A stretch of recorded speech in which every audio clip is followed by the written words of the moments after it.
Hello everyone, good evening. कैसे आप लोग? सब बढ़िया, मस्त, मज़े में।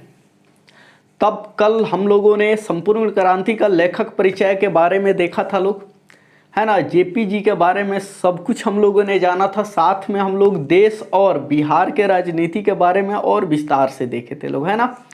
और आज हम लोग पढ़ेंगे लोग पूरा संपूर्ण पाठ, है ना। आज भी बहुत मज़ा आएगा अगर जिनको राजनीति में मन लगता है, और उन्हें भी पढ़ना है जिनको नहीं लगता। क्या है कि ये हम लोगों का पाठ है और पढ़ना ही है ना। आज थोड़ा मुझे फीवर टाइप का फील हो रहा है। ये मत बोलना कि गर्मी में सर्दी वाला कैसे शर्ट पहन लिया, है ना। लेकिन पढ़ाना है तो पढ़ाना है, बात ख़त्म, है ना। ये ना कि आज थोड़ा सा रेस्ट ले ले, ऐसे ऐसे थोड़ी थोड़ी दिक्कतें पूरी ज़िंदगी आती रहेगी, है ना। अब फीवर थोड़ा सा हो जाए तो छुट्टी ले ले, कभी गर्लफ्रेंड उठ जाए तो छुट्टी ले ले, है ना। वो हमारा लिए नहीं है, तुम लोगों के लिए है ना। तो प्रॉब्लम आती रहेगी, लेकिन जब ज़्यादा हो जाएगी उस वक्त देखा जाएगा। थोड़े थोड़े दिक्कतें के लिए क्या छुट्टी, है ना, चाहे हम हो या आप हो। और इतना दिन निकल गया, कंटिन्यू कर लेना है पढ़ाई, ठीक है ना। चलिए, और कोई भी परेशानी हो तो हम हैं ही। आज हम लोग संपूर्ण क्रांति का जो है पूरा का पूरा अर्थ यानी कि बढ़िया से हम लोग देखने वाले हैं। क्या, एक एक करके लाइन बाय लाइन एक्सप्लेनेशन। सब कोई लंबी सांस ले और 1 घंटा के लिए धैर्य बनाकर बैठ जाए, है ना। काहे कि अगर हम लोग नहीं पढ़े, 12th में नंबर दिखाना है सबको, जलाना है पड़ोसी को, खुश करना है घर वालों को, और आगे अपना भी फ्यूचर सिक्योर करना है ना। और इसके बाद कोई रिजल्ट आपका पूछने वाला नहीं है, डायरेक्ट यही पूछेगा बबू नौकरिया हो गया, कितना दिन और ही पढ़ोगे, है ना। तो उस चीज़ को अगर अभी से मन लगा के मेहनत जज्बा के साथ होगा तो बहुत जल्द नौकरी भी मिलेगी, है ना।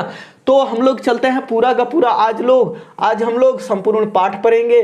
जयप्रकाश नारायण जी के बारे में हम लोगों ने कल बड़ा बढ़िया तरीके से देखा था। ये याद है सबको, है ना। याद है कि नहीं? चलिए, अगर याद है तब बढ़िया बात है। और राजनीति वाला चीज़ तो लगभग में सबको भाता है, ठीक है। चलिए, आज लाइन बाय लाइन एक्सप्लेन करते हैं हम लोग। ये पाठ यहाँ से शुरू होता है, बिहार प्रदेश जैसा हम लोगों का देश है ना। और जितना भी राज्य है वो क्या है, एक प्रदेश है। इस देश का वो प्रदेश है ना। छात्र संघर्ष समिति के मेरे युवक साथियों, जो भी छात्र समिति के लोग हैं, संगठन के लोग हैं, वो सारे छात्र हैं तो जवान ही होंगे। उन्हीं लोगों से कह रहे हैं कि मेरे युवक साथियों, बिहार प्रदेश के अल्पसंख्यक नागरिक भाइयों एंड बहनों, ठीक है। जो भी बिहार प्रदेश जो है, हम लोगों का जो राज्य है, वहाँ के अल्पसंख्यक लोग जो हैं, वहाँ के वो हो गए नागरिक भाइयों एंड बहनों, है ना।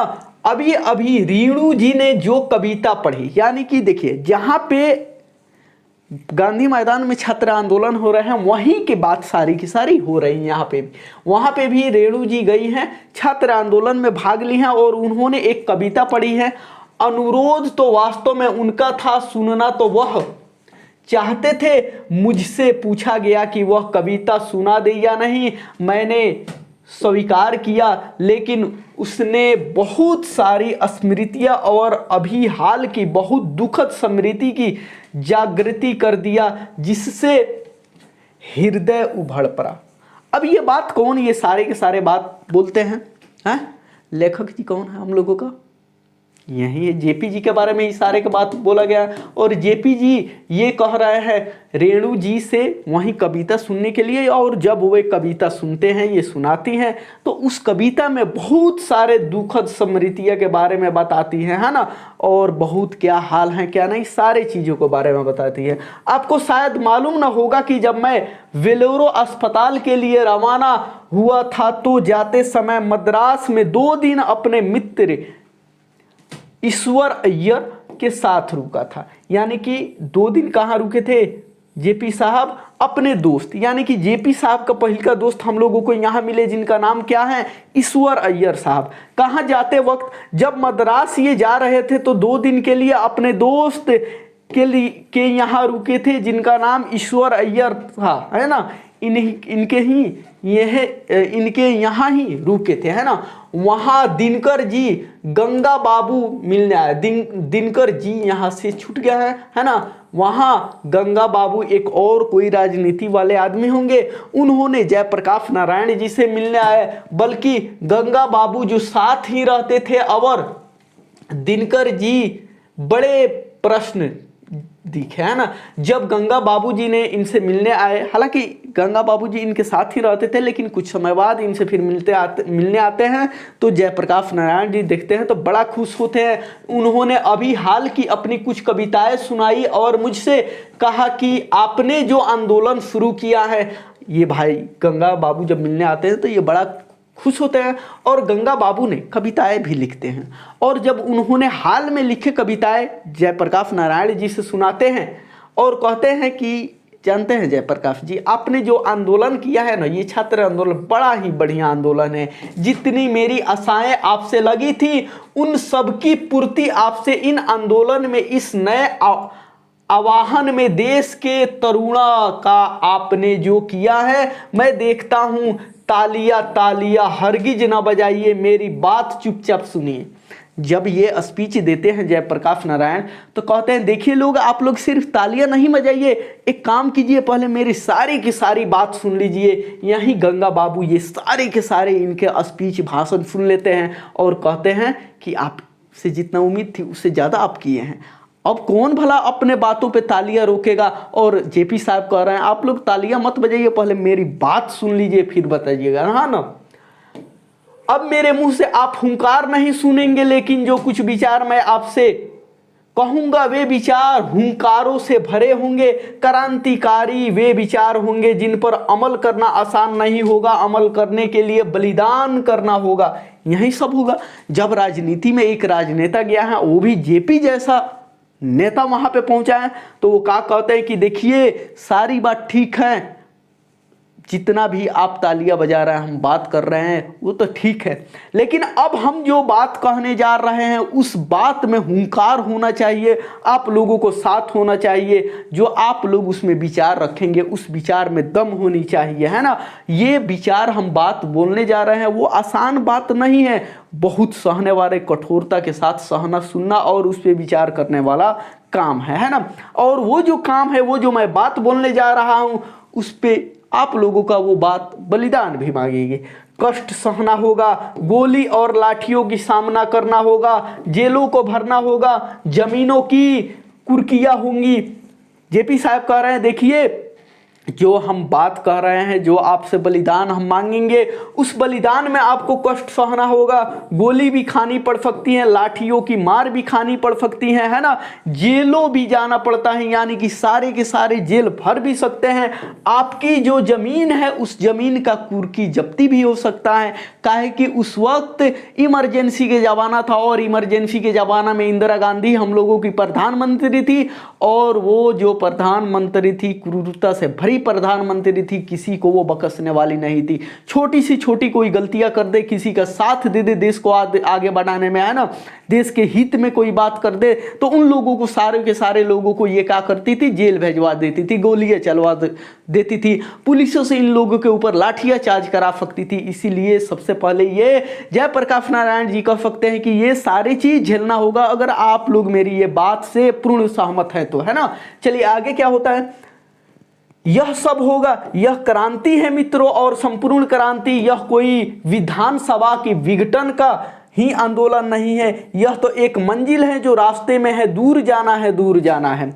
ये बात कहते हैं कि देखिए मेरे दोस्तों, मेरे भाइयों, ये एक क्रांति है और आप सभी जानते हैं हम लोग क्यों क्रांति में आए हैं। देश को जो गर्क की ओर ले जाया जा रहा है उसके हम लोग आवाज उठाने आए हैं कि हमारे देश बहुत बढ़िया देश है, भाग्यशाली देश है, सबका देश है, और एक प्रधानमंत्री के चलते इस देश को हम लोग गर्क में नहीं जाने देंगे। इसलिए आप लोग यहाँ आए हैं, और ये जो क्रांति होने वाली है सिर्फ क्रांति ही नहीं होगी, ये संपूर्ण क्रांति होगी, यानी कि इस क्रांति के बाद बाद जो हमारे देश में एक प्रधानमंत्री कर रही हैं उस चीज को नहीं होने देंगे, यहीं पे उसको खत्म करना होगा, है ना।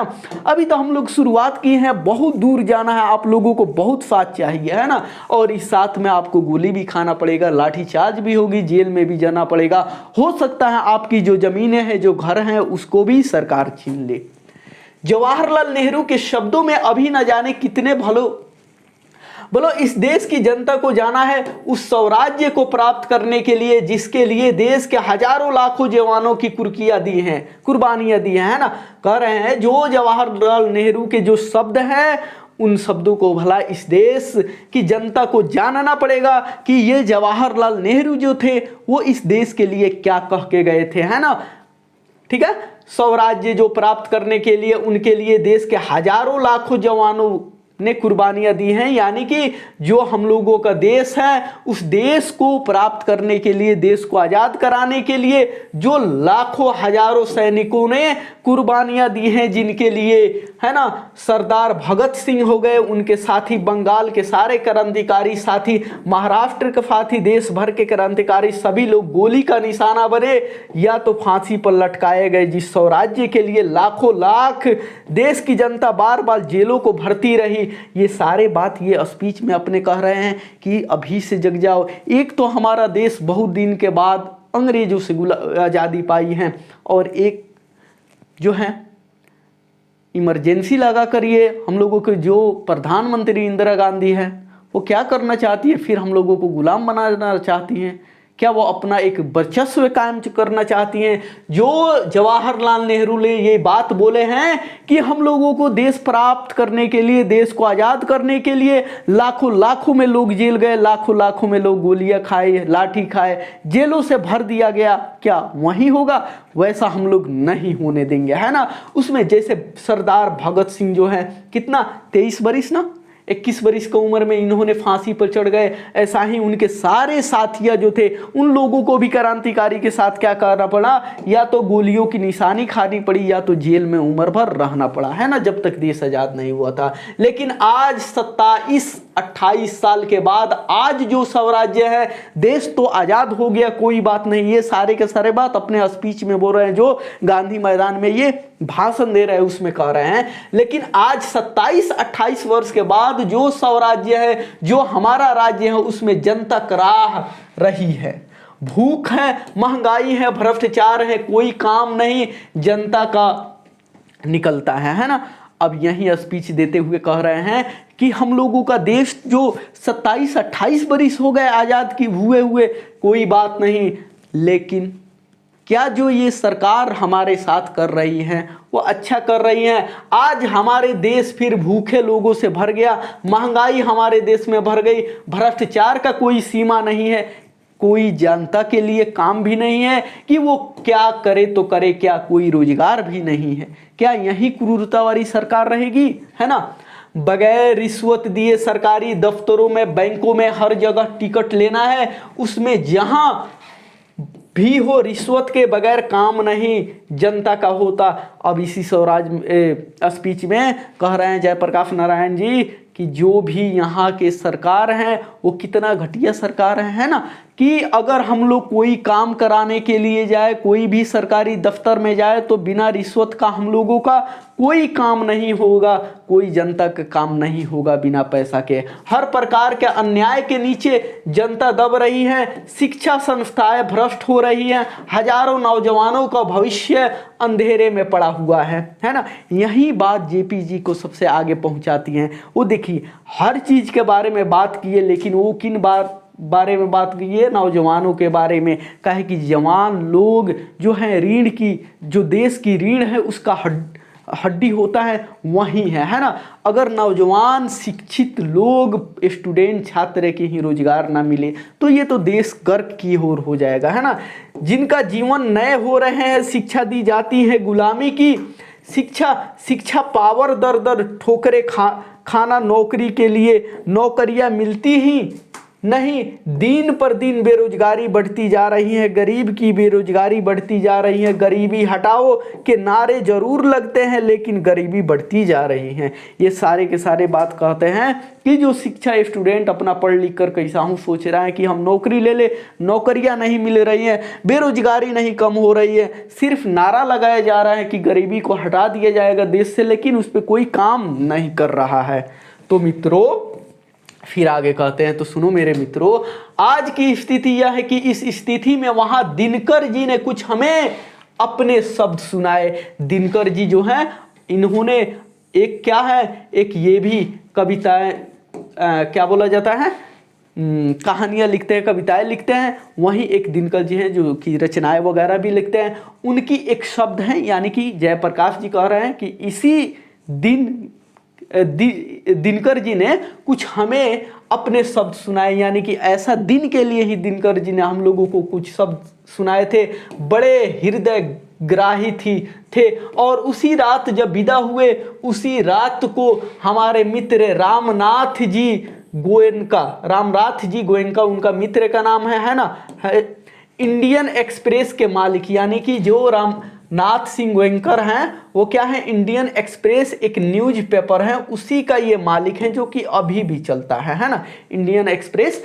रामनाथ, ये याद रखना कि इंडियन एक्सप्रेस के मालिक का नाम क्या है, तो रामनाथ गोयनका है ना, रामनाथ जी गोयनका इंडियन एक्सप्रेस के मालिक हैं, है ना। और ये जो है इंडियन एक्सप्रेस जो है बहुत बढ़िया न्यूज़पेपर है, आज भी आती हैं। और जो भी बच्चे यूपीएससी वगैरह का बड़े बड़े सिविल सर्विस हो या किसी भी बड़े गवर्नमेंट का एग्जाम की तैयारी करते हैं तो इसी इंडियन एक्सप्रेस को पढ़ते हैं, है ना, या हिंदू क्या बोला जाता है, हिंदू जो अखबार है उसको पढ़ते हैं।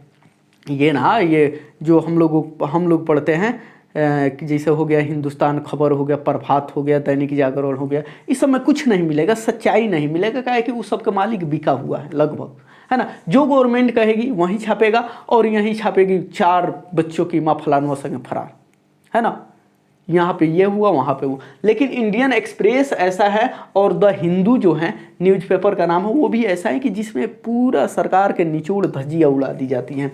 वहीं इंडियन एक्सप्रेस के मालिक कौन है, रामनाथ जी गोयनका है ना, के घर पर वह मेहमान थे। रात को दिल का दौड़ा पड़ा, 3 मिनट में उनको अस्पताल पहुंचाया गया, है ना। गोयनका जी ने 3 मिनट में विलिंगन नर्सिंग होम शायद उसे कहते हैं, सारा इंतजाम था वहाँ पर। पटना का अस्पताल तो पता नहीं 3 घंटे में भी तैयार न हो पाता। सभी डॉक्टर सब तरह के औजार लेकर तैयार थे, लेकिन दिनकर जी का हार्ट फिर से जिंदा नहीं हो पाया। उसी रात उनका देहांत हो गया, है ना। ये दिनकर जी जो थे यहीं पे आए थे, किनके यहाँ, रामनाथ जी गोयनका के यहाँ, और उसी रात इनका हार्ट अटैक हुआ। लेकिन इन्होंने, रामनाथ जी ने इतना वहाँ पे व्यवस्था किया कि 3 मिनट में सारे के सारे इंतजाम हो गया। लेकिन वही बात कह रहे हैं कि अगर वो पटना होता, बिहार होता, तो जो व्यवस्था 3 मिनट में हुआ था, यहाँ 3 घंटे में भी नहीं हो पाता। खैर ऊपर वाला जाने, उनको उसी दिन मरना था, उतना व्यवस्था के बाद भी वो चल बसे, है ना। ऐसी चोट लगी उनकी यह कविता सुन के, उनका वह सुंदर सभ्य जोशीला चेहरा याद आ गया। आज लगता है हमारे 2 मित्रों की कितनी कमी है। आज भाई बेनीपुरी जी होते, उनकी लेखनी में जो ताकत थी, आज के जुलूस का, आज की इस सभा का जो वर्णन वह देते, एक एक शब्द में अंगार होते। आज दिनकर जी जो कविता लिखते हैं नए भारत के नवनिर्माण के लिए, जो देश के युवाओं और छात्रों और विदेश के साधारण व्यक्तियों पर नर और नारियों के द्वारा आज से हो रहा शुरू आरंभ हो गया है, यह कविता शायद इस नवीन क्रांति का एक अमर साहित्य बन जाती। लेकिन आज दोनों ही नहीं है, न दिनकर जी हैं न बेनीपुरी जी, है ना। ये दिनकर जी हैं और ये बेनीपुरी जी हैं, है ना। ये दोनों लोग नहीं है। वहीं जयप्रकाश नारायण कह रहे हैं कि ये दोनों लोग दिनकर जी और बेनीपुरी जी होते तो उनके कविताओं में जो जोश होता था, जो जुनून होता था, जो देश के प्रति वो कविताएं लिखते लिखते थे उसकी बात ही अलग होती थी। लेकिन खैर छोड़िए, अब नहीं है तो क्या किया जाएगा, है ना। तो मित्रों ये स्मृतियाँ जगी हैं और इसका भार हृदय पर है। मैं तो थक गया हूँ, लेकिन आज बड़ी भारी जिम्मेदारी हमारे कंधों पर आई है। 1974 की बात है ना। 1974 में ये तो हमने बताया था ना कि जयप्रकाश नारायण जी राजनीति वगैरह छोड़ दिए थे, अब वो आराम कर रहे थे। लेकिन छात्रों के कहने पर वो फिर बोले कि हम तो देश के लिए जीते हैं और मरते हैं। चलो मेरे दोस्तों, आज हम भी तुम लोगों के साथ हैं। और वहीं पे पूरा का पूरा धीरे धीरे जब ये गए तो ये एक बिहार की क्रांति नहीं रह के पूरा देश की क्रांति बन गई थी, है ना। हम बताए हैं कल ही इसके बारे में। और 1974 में जब ये गए थे तो उस वक्त एकदम बूढ़ा हो गए थे, काहे कि 1979 में तो ये देहांत ही कर गए, यानी कि वो एकदम बूढ़ा हो गए होंगे, है ना।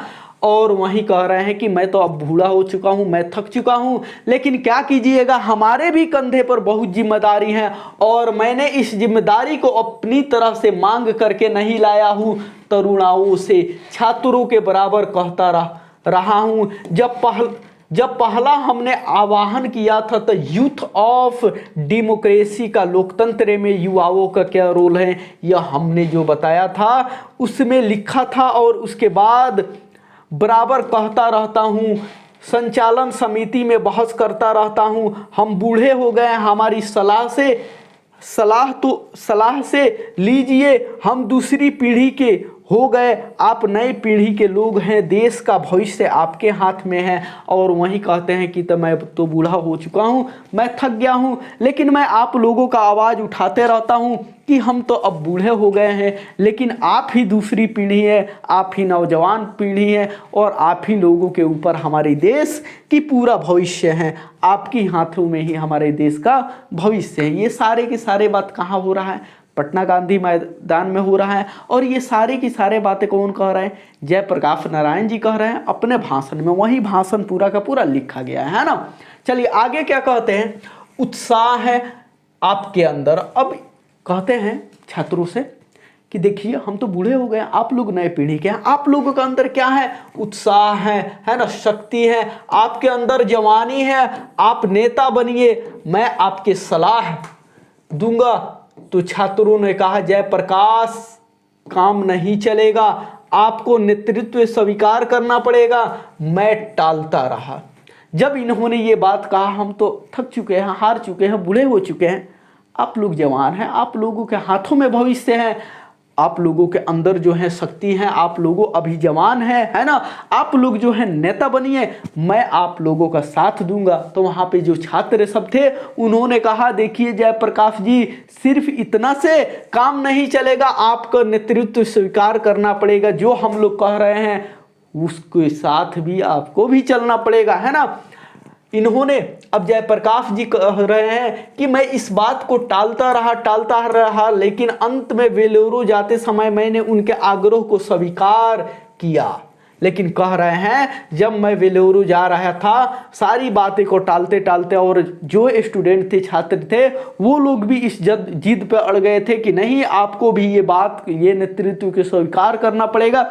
लास्ट में ये भी मान गए, चलो हम भी तुम लोगों के साथ हैं। स्वीकार करते समय मैंने अनुभव किया अपनी अयोग्यता का और नम्रता पूर्वक यह स्वीकार किया, परंतु छात्रों से भी, आप सबसे भी यही अनुरोध है कि नाम के लिए मुझे नेता नहीं बनना है। अब कह रहे हैं चलिए मैं, ठीक बात है, आप लोगों को मानता हूं, हम जो है नेतृत्व को स्वीकार करते हैं, लेकिन आप लोगों से अनुरोध है कि हमें सिर्फ नेता मत समझिएगा, है ना। नाम के लिए मैं नेता नहीं बनना चाहता, मुझे सामने खड़ा करके और कोई हमें डिक्टेटर करे, है ना, डिक्टेटर करे पीछे से कि यह कहना है ना। अब कह रहे हैं कि देखिए मैं तो आप लोगों के नेतृत्व को स्वीकार कर लिया हूं और मुझे सिर्फ नेता बनने के लिए ये बात मंजूर नहीं है, मुझे सिर्फ नेता बनना नहीं है। अब छात्रों से यही कह रहे हैं जेपी जी कि देखिए मैं तो स्वीकार करता हूं आप लोगों के बातों को, आप लोगों की बात को एक्सेप्ट किया, आप लोगों के साथ हूं, लेकिन ऐसा नहीं होना चाहिए कि पीछे से लोग हमें डिक्टेटर की पुकार करें। ये मत लोग कहने लगे कि ये तो डिक्टेटर है, ये भी इंदिरा गांधी की तरह है ना, ये भी जो है ये है। ये बात कहते हैं। जयप्रकाश नारायण, तुम्हें तो इस नेतृत्व को कल मैं छोड़ देना चाहूँगा। मैं सबकी सलाह लूँगा, तालियां नहीं, बात सुनिए, बात समझिए, सबकी बात सुनूंगा, छात्रों की बात जितना भी ज़्यादा होगा, जितना भी समय मेरे पास होगा उससे बहस करूंगा, समझूंगा और अधिक से अधिक उनकी बात मैं स्वीकार करूंगा। फिर यही कहते हैं डिक्टेटर कहेगा, लोग क्या कहेगा क्या नहीं, ये तो बात की बात है, इसको छोड़िए, मैं छात्रों की बात करूंगा, जितना हो सकेगा मेरे से मैं सब के सब करने के लिए तैयार हूँ, मैं बहस करने के लिए छात्रों के लिए तैयार हूँ, मैं समझूंगा और अधिक से अधिक मैं बात को स्वीकार करूंगा। यानी कि जितना ये छात्र बात कर रहे हैं मैं कोशिश करूंगा उन सारी बात को एक्सेप्ट करें, है ना। आपकी बात स्वीकार करूंगा जन संघर्ष समितियों की, लेकिन फैसला मेरा होगा। अब ये कह रहे हैं कि ठीक है, मैं जितना भी संघर्ष समिति है उन सारे की बात स्वीकार करूंगा, लेकिन मुझे भी एक अनुरोध है कि आप लोगों के बात स्वीकार करूंगा, लेकिन उसका फैसला मैं करूंगा, है ना। इस फैसले को इनको मानना होगा और आपको मानना होगा, तब तो मैं इस नेतृत्व का कोई मतलब नहीं है, तब यह क्रांति सफल हो सकती है। अगर मैं जो फैसला करूंगा, जेपी जी कह रहे हैं, उनको ये जो संघर्ष की समितियां हैं इनको भी मानना पड़ेगा और जितने भी गांधी मैदान में लोग आए हुए हों उन सारों को मानना होगा, तब ये जो क्रांति है ये जाके क्या होगी, सफल होगी। तो आपके, है ना, आपके झगड़ों में, बहसों में पता नहीं कि हम किधर बिखर जाएंगे और क्या नतीजा निकलेगा। बहुत दिनों से सार्वजनिक जीवन में हूँ, अब ये कह रहे हैं पता नहीं, अगर ये आप लोग बात नहीं मानेंगे तो क्या होगा क्या नहीं। मैंने तो ये राजनीति छोड़ दिया है और बहुत दिन से मैं सार्वजनिक जीवन में हूँ, अपना ज़िंदगी जी रहा हूँ। 1921 के जनवरी के महीने में इसी पटना कॉलेज में ISC का विद्यार्थी था, हमारे साथ हमारे निकट के साथी थे, वे सब छात्रवृत्ति पाने वाले थे, मुझे भी छात्रवृत्ति मिली, है ना। अब ये बात कह रहे हैं कि 1931 में आप लोग, हम लोग, हमारे साथ जो इस गांधी मैदान में खड़े हैं, हम भी 1921 में क्या थे, ISC का छात्र थे, है ना। जैसे आप लोग हो वैसे ही सारे के सारे छात्रों को उस समय छात्रवृत्ति मिलता था और हमें भी मिलती थी, है ना। सब अव्वल दर्जे के क्रीम थे उस समय के विद्यार्थियों में और हम सब ने एक साथ गांधी जी का आह्वान पर असहयोग किया। असहयोग करने के बाद करीब 1.5 वर्ष यूं ही मेरा जीवन बीता। यानी कि ये भी जब असहयोग आंदोलन में कूदे थे तो ये भी और इनके सारे दोस्त भी असहयोग आंदोलन में गांधी जी के साथ लग गए थे और उन्होंने असहयोग आंदोलन में कंटिन्यू 1.5 साल तक अपना पढ़ाई लिखाई छोड़कर गांधी जी के साथ देते रहे, है ना, देश आज़ाद कराने के लिए। हमने बताया था ना कल कि हो सकता है कहीं प्रेशर हो माता पिता को ये चीज़ को लेकर कि तो पढ़ाई लिखाई छोड़ दिया है, इसको विदेश से भेज दो, ना देश में रहेगा ना स्वतंत्र चिल्लाएगा चलेगा। यानी कि ये भी बात ध्यान रखता है कि कितना दिन तक असहयोग आंदोलन में इन्होंने जेपी जी ने साथ दिया था, तो 1.5 वर्ष तक, है ना। ये सारे बात कह रहे हैं स्पीच में, है ना। चूंकि मैं साइंस का विद्यार्थी था तो मैं राजेंद्र बाबू के सचिव या मंत्री या मित्र या जो कहिए, मथुरा बाबू, उनके जमाता बाबू फूलदेव सहाय वर्मा थे, उनके पास भेज दिया गया। अब ये छात्र क्या थे, साइंस फैकल्टी के छात्र थे, जैसे में कोई आर्ट्स फैकल्टी का होगा, कोई कॉमर्स का होगा और कोई साइंस का होगा, वैसे ही ये भी साइंस फैकल्टी का विद्यार्थी थे। और जो भी साइंस फैकल्टी का विद्यार्थी इनके यहाँ था, उस कॉलेज में था, उन सारों को राजेंद्र बाबू सचिव या मंत्री या मित्र, राजेंद्र बाबू की या तो सचिव कहिए या मित्र कहिए या मंत्री कहिए, जो कहना है वो कहिए, उन्हीं के पास का है भेज दिया गया, है ना, पढ़ने के लिए उसके पास भेज दिया गया कि फूलदेव बाबू के साथ, है ना, फूलदेव बाबू के साथ रहो और उनकी लाइब्रेरी में, उनकी प्रयोगशाला में कुछ प्रयोग करो। यानी कि उनके पास इनकी जो कहना है, ये जो फूलदेव बाबू है उनके बारे में जो कहना है वो कहो, या तो कहो तुमको ये भी कह सकते हो फूलदेव बाबू राजेंद्र बाबू के सचिव थे, या फूलदेव बाबू राजेंद्र बाबू के मंत्री थे, या जो कहना है वो कह सकते हो। इन्हीं के एक लाइब्रेरी था, उसी में हम लोग साइंस के स्टूडेंट थे, तो हम लोगों को भेज दिया गया कि कुछ प्रयोग करो, है ना, और उनमें कुछ सीखो, है ना। महंता मदन मोहन मालवीय जी के लिए मेरे हृदय से पूजा का भाव है, परंतु हिंदू विश्वविद्यालय में भी दाखिला होने के लिए मैं तैयार नहीं था, क्योंकि सरकारी रुपये, सरकारी एड मदद विश्वविद्यालय को मिलती थी, स्वतंत्रता नहीं था।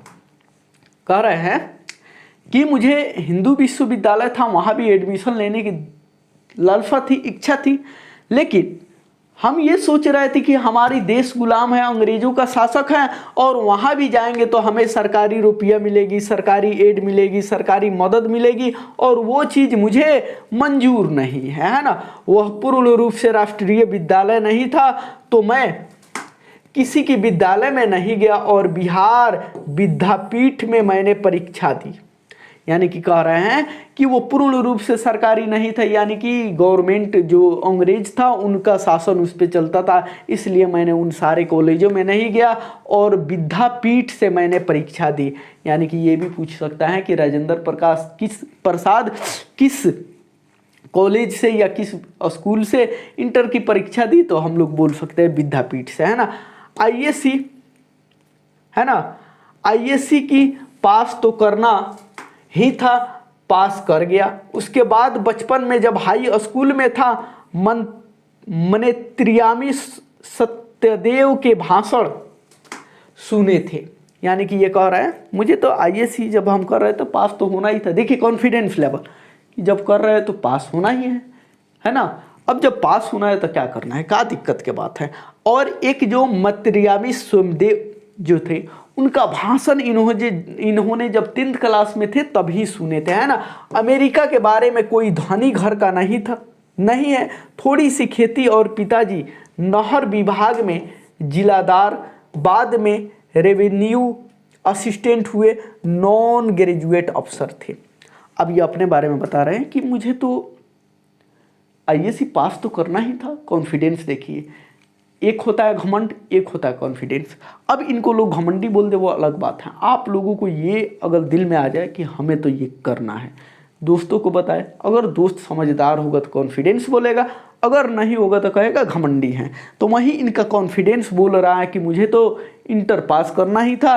लेकिन मनोत्रियामी सत्यदेव जो थे ना, उनके स्पीच इन्होंने जब 10th में थे तो सुने थे कि अमेरिका, अब अमेरिका के पढ़ाई लिखाई के बारे में इन्होंने जयप्रकाश नारायण जी ने इनसे, सत्यमेव जी से सुन लिए थे।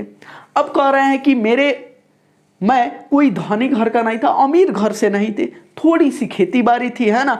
और जो पिताजी थे ना, नहर विभाग में जिलाधार थे, है ना। नहर विभाग में क्या थे, जिलाधार थे, और बाद में रेवेन्यू असिस्टेंट हुए, है ना। नॉन ग्रेजुएट अफसर थे, यानी कि वो मैट्रिक किए, उसके बाद इंटर किए, लेकिन ग्रेजुएशन नहीं किए थे, है ना। और ग्रेजुएशन अगर नहीं किए हैं तो लेवल का पढ़ नहीं होगा, है ना। वही कह रहा है अपने बारे में कि मेरे पास मैं ना धनी था, ना मेरे पास ज़्यादा खेती बाड़ी थी, पिताजी के बारे में पता है नहीं थी, है ना। उनकी हैसियत नहीं थी कि वह मुझे अमेरिका भेजे। तो मैंने सुना था कि अमेरिका में मजदूरी करके लड़के पढ़ सकते हैं। हमने कल बताया था ना कि ये भी अमेरिका में जाकर पढ़ाई करने के लिए मजदूरी किए थे। तो ये भी बात इन्होंने किससे सुना था, तो इन्होंने जो है सत्यमेव जी से सुना था अमेरिका के बारे में। और वहीं पे सुने होंगे कि अमेरिका में जब स्टूडेंट पढ़ने जाते हैं तो वहाँ पे मजदूरी करके भी अपना पढ़ाई कर लेते हैं। मेरी इच्छा थी कि आगे पढ़ना है, मुझे आंदोलन तो गिराव पर आ गया है, चढ़ाव पर था, उतर चुका है। यानी कि हम कल क्या बताए थे कि माँ बाप हो सकता है कि आंदोलन में कूदा है, लेकिन इसको भगा देते हैं, अमेरिका ने देश में रहेगा ना, पढ़ेगा। ये तो हम लोगों के एक एक्सेप्शन थी। अब ये कह रहे हैं 1.5 साल जब ये आंदोलन किए, जब आंदोलन में कूदे तो एकदम चढ़ाव पे आंदोलन था। और उसके बाद जब इन्होंने छोड़ने का प्रयत्न किया, कोशिश किया, और ये समझे कि अब तो आंदोलन जो है कम हो गया है, अब हम लोग छोड़ भी सकते हैं तो कोई घाटा नहीं होगा, और हम लोग चल के अपना पूरा पढ़ाई करें, है ना। उतर चुका है। इस बीच अमेरिका से कुछ शिक्षा प्राप्त करके आऊँगा। वहीं कह रहे हैं कि अब तो आंदोलन कम ही हो गया है, अब हम जाएंगे अमेरिका और वहाँ से पढ़ लिख के आएंगे, है ना। वहाँ पे जाते हैं तो किस चीज़ के, साम्यवाद, समाजवाद के बढ़िया से पढ़ाई करते हैं, कम्युनिस्ट के बढ़िया से पढ़ाई करते हैं, देखो ना। इसलिए अमेरिका गया। कुछ लोग हैं जो हमारे पता नहीं कि उन्हें किस नाम से पुकारूं, मुझे आज वर्षों से गालियां देते रहे हैं। कितनी गालियां मुझे दी गई हैं, चूंकि अमेरिका में मैंने पढ़ा इसलिए मैं अमेरिका का दलाल बना हूं। अब ये कह रहे हैं कि मैं तो अमेरिका चला गया पढ़ने के लिए और मैं अमेरिका में पढ़ा हूं। अब ऐसे भी लोग राजनेता में हैं, वो कहते हैं कि ये तो अमेरिका का दलाल है, ये अमेरिका से पढ़ के आए हैं। वैसे लोगों के लिए मैं कौन सी शब्द बोलूं, है ना। इन लोगों के माइंड में सेट हो गया है, लोगों को भड़काने की ये परंपराएं हैं, है ना। जब कोई आगे बढ़ता है तो उनके ऊपर हजार प्रकार के अछरांग लगाकर उन्हें गिराया जाता है। वहीं जेपी जी भी कह रहे हैं कि मैं उन लोगों को किस मुंह से, कौन सी जबान में, कौन सी भाषा में बोलूं, जो लोग कहते हैं कि ये तो अमेरिका से पढ़ा हुआ है, ये अमेरिका का दलाल है ना। निक्सन को दे दो तार, जयप्रकाश की हो गई हार। ये लोग जो इनका विरोधी लोग थे वो क्या नारा लगाते थे कि निक्सन को दे दो तार, जयप्रकाश की हो गई हार। ये नारे लगाए, है ना। जो इनके विरोधी लोग थे वो लोग यही नारा लगाए थे कि क्या, कि निक्सन को दे दो तार और जयप्रकाश की हो गई हार। मित्रों, ये सारी बात कहाँ कर रहे हैं? स्पीच में अपना कर रहे हैं, गांधी मैदान में, है ना। अमेरिका में बागानों में मैंने काम किया, जो बगीचा होता है, बागान होता है, उसमें भी इन्होंने काम किया। यानी कि हो सकता है पानी पटाने का काम मिल गया हो सकता है उसको देख रेख करने का काम मिल गया, है ना। कारखानों में काम किया, लोहे के कारखानों में जहां जानवर मारे जाते हैं। ओहो, अब ऐसा भी जगह काम किए हैं, लोहे के कारखाना। एक तो बगीचा में काम किए, ठीक है। अब कहाँ पे काम किए? लोहे के कारखाना में भी अमेरिका में इन्होंने काम किए हैं, जहाँ जानवर को मारे जाते हैं उन कारखानों में काम किया। जब यूनिवर्सिटी में पढ़ता था, छुट्टियों में काम करके इतना कमा लेता था कि कुछ खाना हम 3-4 विद्यार्थियों मिलकर पकाते थे। अब ये कह रहे हैं कि ये लोग तो कहते हैं, जो हमारे विरोधी हैं, ये कहते हैं कि ये तो अमेरिका के दलाल हैं। लेकिन हमने अमेरिका में कैसे कैसे पढ़ा है। मैंने अमेरिका जाने के बाद अपने पढ़ाई करने के लिए बागानों में काम किया, लोहे के कारखानों में काम किया, है ना। वैसा कारखाना था जहां जानवरों को मारा जाता था, काटा जाता था, है ना। एक बात बताइए, वो जुनून ही ना है कि पढ़ाई के लिए सारी चीज दांव पर लगा दिए। वैसा कारखाना में रहे जहां जानवरों को भी मारा जाता था, लोहे के कारखाना था। एक बात बताइए, हम लोगों के ऊपर छोटी सी विपत्ति आ जाए, हम लोग माँ बाप को कुफने लगते हैं, हम लोग सारी चीज छोड़ देते हैं, पढ़ाई लिखाई भाड़ में जाए, हम लोग गए कमाने, है ना, यही ना सोचते हैं। लेकिन ये कैसा, इनका कैसा जुनून था, है कि बगीचों में काम किया, बागानों में काम किया, है ना, कारखानों में काम किया, है ना। और ये 3-4 दोस्त लोग थे। ये लोग उतना कमा पाते थे छुट्टियों के दिन में जितना से वो आराम से खाना वाना खा सके, है ना। और ये 3-4 दोस्त एक में मिलके खाना बनाते थे ताकि खर्चा कम हो, है ना। और रास्ते में हम लोग खा पी लेते थे। एक कटोरी में कई आदमी मिलकर, एक कोठरी में, है ना, कोठरी में कई आदमी मिलकर रह लेते थे, रुपया बचा लेते थे, कुछ कपड़े खरीदने, कुछ फीस के लिए, और बाकी हर दिन रविवार को भी छुट्टी नहीं, 1 घंटा रेस्को में, होटल में, या तो यानी कि रेस्टोरेंट होगा यहाँ पे, उस समय रेस्को वहाँ भले बोला जाता है, 1 घंटे रेस्टोरेंट में या होटल में या तो बर्तन धोया या वेटर का काम किया। अब देखिए, हर कोई चाहता है कि हम संडे, ये अपने बारे में बता रहे हैं कि ये जब अमेरिका गए थे तो कितना इनको दासा हुआ। ये सारे बात गांधी मैदान में ही बता रहे हैं, सारे लोगों से बता रहे हैं कि जो लोग मुझे हंसते हैं कि ये अमेरिका के दलाल हैं, वो लोग भी सुन ले हम अमेरिका जाने पर क्या क्या किया, है ना। अब एक बात बताइए कि एक कोठरी में कितना कितना लोग ये रहते थे, है ना, एक कोठरी में। इसके अलावा ये संडे को हर कोई चाहता है, हम हो, आप सब चाहते हैं कि छुट्टी ले, मौज मस्ती करें, अपने दोस्तों के साथ घूमें, फैमिली के साथ रहे, है ना। लेकिन इन लोग संडे को भी चले जाते थे काम करने के लिए। किसी होटल में गए, वेटर का काम कर दिए, या किसी होटल में जाकर बर्तन साफ कर देते थे, है ना। तो शाम को रात का खाना मिल गया। और वहाँ क्या होता था, जब ये लोग काम करते थे तो बदले में शाम का खाना मिल जाता था, दिन का खाना मिल गया। किराया कहाँ से, मकान का हमको आया बराबर। 2-3 लड़के कितने वर्षों तक 2 चारपाई नहीं थी। कमरे में एक चारपाई पर मैं और कोई ना कोई अमेरिकन लड़का रहता था। हम दोनों साथ सोते थे, एक रजाई हमारी होती थी। इस गरीबी में पढ़ा हूँ। अब ये कह रहे हैं जो हंसने वाले हंसते थे, जरा से हमारे मेहनत पे गौर डाल दो कि हम अमेरिका गए हैं तो कैसे कैसे पढ़ाई किए हैं। तुम हंसते हो मेरे पढ़ाई पे कि हम अमेरिका के जादूकार हैं। मेरी दशा देख लो कि एक चारपाई नहीं है हम लोगों के पास। हम अमेरिका तो चले गए हैं, लेकिन देख लो हमारी मेहनत, और तुम हमको हंसते हो। इतवार के दिन या कुछ ऑड टाइम में यह जो सीट का काम है, सीधी करके जूते साफ करके करने का काम साइना में करके, कमीड ऑफ करने का काम होटलों में करता था। यहाँ बीए पास कर लिया, यानी कि इंटर के बाद ही ये चले गए और वहाँ बीए तक पढ़े, है ना। ये बात कह रहे हैं यहाँ तक कि बीए हमने वहाँ तक कर लिया। इतना मेहनत करने के बाद स्कॉलरशिप मिल गई 3 महीने, है ना। 3 महीने बाद असिस्टेंट हो गया, डिपार्टमेंट का ट्यूटोरियल क्लास लेने लगा। अब कह रहे हैं इतना मेहनत करने के बाद हमने क्या किया, हमने वहाँ से ग्रेजुएशन बीए कर लिया। उसके बाद जो है ना हमको स्कॉलरशिप मिल गई, और फिर उस स्कॉलरशिप मिलने के 3 महीने बाद हमें असिस्टेंट यानी कि असिस्टेंट प्रोफेसर के तौर पर उन्हें डिपार्टमेंट का ट्यूटोरियम क्लास लेने का मिल गया, है ना। तो कुछ आम रहा। इस बीच में इन लोगों से पूछिए मेरा इतिहास, ये जानते हैं और जानवर भी मुझे गालियां देते हैं और जानकर भी मुझे जानते हैं। और यही बात कर रहे हैं कि जो लोग गालियां देते हैं उन लोगों से पूछो, वो लोग मेरे इतिहास जानते हैं कि हमने किस तरह से अमेरिका में रह के पढ़ाई किया, फिर भी मुझे ये लोग गालियां देते हैं, है ना। चलिए, अमेरिका में विस्कॉन्सिन में मेडिसन में मैं घोर कम्युनिस्ट था। क्या थे? घोर कम्युनिस्ट था। यह लेनिन का ज़माना था, यह ट्रोट्स्की का ज़माना था। 1924 में लेनिन मरे थे, है ना। 1924 में जब इन्होंने गया अमेरिका में, तो मेडिसन में जो थे ना, ये कम्युनिस्ट के जो थे, एक घोर क्या बोला जाता है, उसके प्रशंसक थे, है ना। और वहीं पे एक कौन था कम्युनिस्ट में? लेनिन नाम का एक था, और एक राजनीतिज्ञ ट्रोट्स्की था, है ना। ये दोनों जो है कम्युनिस्ट के बढ़िया नेता वहाँ पे थे, है ना।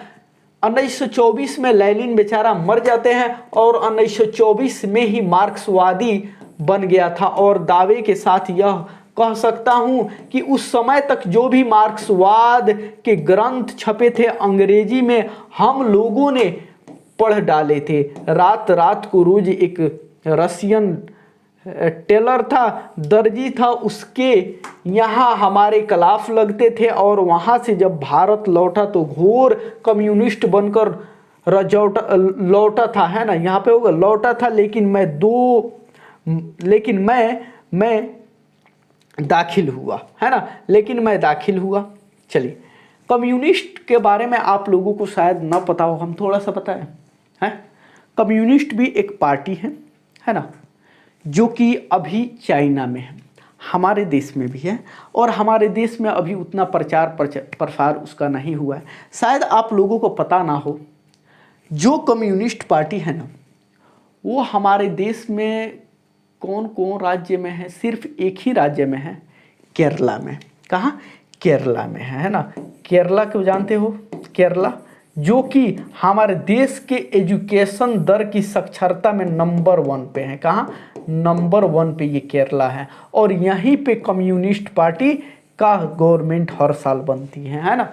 और कम्युनिस्ट पार्टी जो है, इसका कहना ये है कि जो भी लोग हैं, अमीर हैं, गरीब हैं, सारे के सारे सरकार की नज़र में एक हैं, है ना। कोई गरीब नहीं है, कोई अमीर नहीं है, सबको रोजगार मिलना चाहिए, सब लोग बढ़िया से काम करें, है ना। यही एक मतलब क्या बोला जाता है, उसमें खूबी है कम्युनिस्ट में, कि वो नहीं चाहते हैं कि अडानी हो, अंबानी हो, उस लेवल का रहे। अगर कम्युनिस्ट का पार्टी हमारे देश में बन जाए ना, तो अडानी और अंबानी को फिर इतना नीचे गिराएगा सब, और उसके खजाने को गरीबों में बांट देगा, यानी कि गरीब का लेवल बढ़ा देगा, उस सब का लेवल घटा देगा। यही कम्युनिस्ट का सबसे बड़ा मुद्दा है ना। और यही कह रहे हैं कि हम भी कम्युनिस्ट का एकदम से ये जानने मानने वाले थे, है ना। कम्युनिस्ट पार्टी में क्यों नहीं दाखिला हुआ? मैंने जो लेनिन से सीखा था, यह सीखा था कि जो गुलाम देश है वहाँ के जो कम्युनिस्ट हैं उनको हरगिज वहाँ की आज़ादी की लड़ाई से अपने को अलग नहीं रखना चाहिए। ये कम्युनिस्ट पार्टी के बारे में बहुत कुछ जानते थे। क्यों? काहे कि वो जो रशियन टेलर था, अब रशियन सुनने के बाद कुछ और वाला रशियन जो दिमाग में तुम लोगों का चल रहा है उसको साइड में फेंको, है ना। जो रशियन टेलर था वहाँ पे ये लोग चले जाते थे, वहाँ ट्यूशन लगाते थे और वहीं पे रात रात भर बड़ा मेहनत से कम्युनिस्ट के बारे में, लेनिन के बारे में, मार्क्सवाद के बारे में खूब पढ़ते थे, है ना। और उसके बाद ये जो है पूरा का पूरा जान गए। लेकिन लेनिन से ये बात सुन रखे थे कि जो देश गुलाम है वहाँ के जो कम्युनिस्ट हैं उनको हरगिज वहाँ की आज़ादी की लड़ाई से अपने को अलग नहीं रखना चाहिए। यानी कि जो देश गुलाम है वहाँ देश के लोगों के साथ होना चाहिए हरगिज।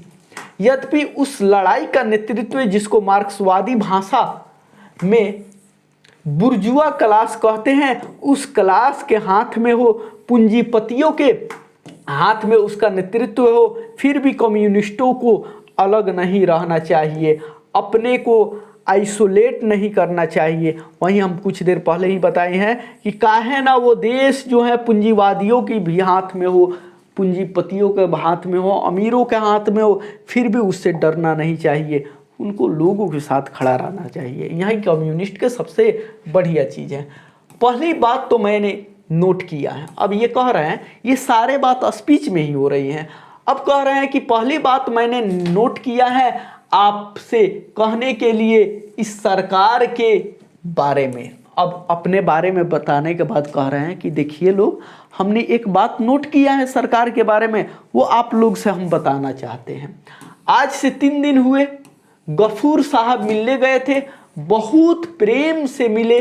उनके 2 दिन के बाद चंद्रशेखर बाबू मिलने आए, बहुत प्रेम से मिले। लेकिन प्रधानमंत्री से लेकर के दीक्षित जी के से नीचे सब लोग मुझे डेमोक्रेसी का सबक सिखाते हैं। यानी कि कह रहे हैं कि सरकार में जो बैठे लोग हैं, जैसे गफूर साहब हैं, वो भी हमसे मिलने आए तो हमने उनसे बहुत अच्छे से मिले, है ना। उसके बाद चंद्रशेखर बाबू जी भी आए तो उनसे भी हमने बहुत बढ़िया से मिले, बहुत प्रेम से मिले। लेकिन जो प्रधानमंत्री हम लोगों की हैं, उनसे लेकर दीक्षित जी से नीचे सब लोग मुझे क्या कहते हैं, डेमोक्रेसी का सबक सिखाते हैं। वो कहते हैं अभी तुम डेमोक्रेसी के बारे में नहीं जानते, उसके बारे में सीखो, है ना।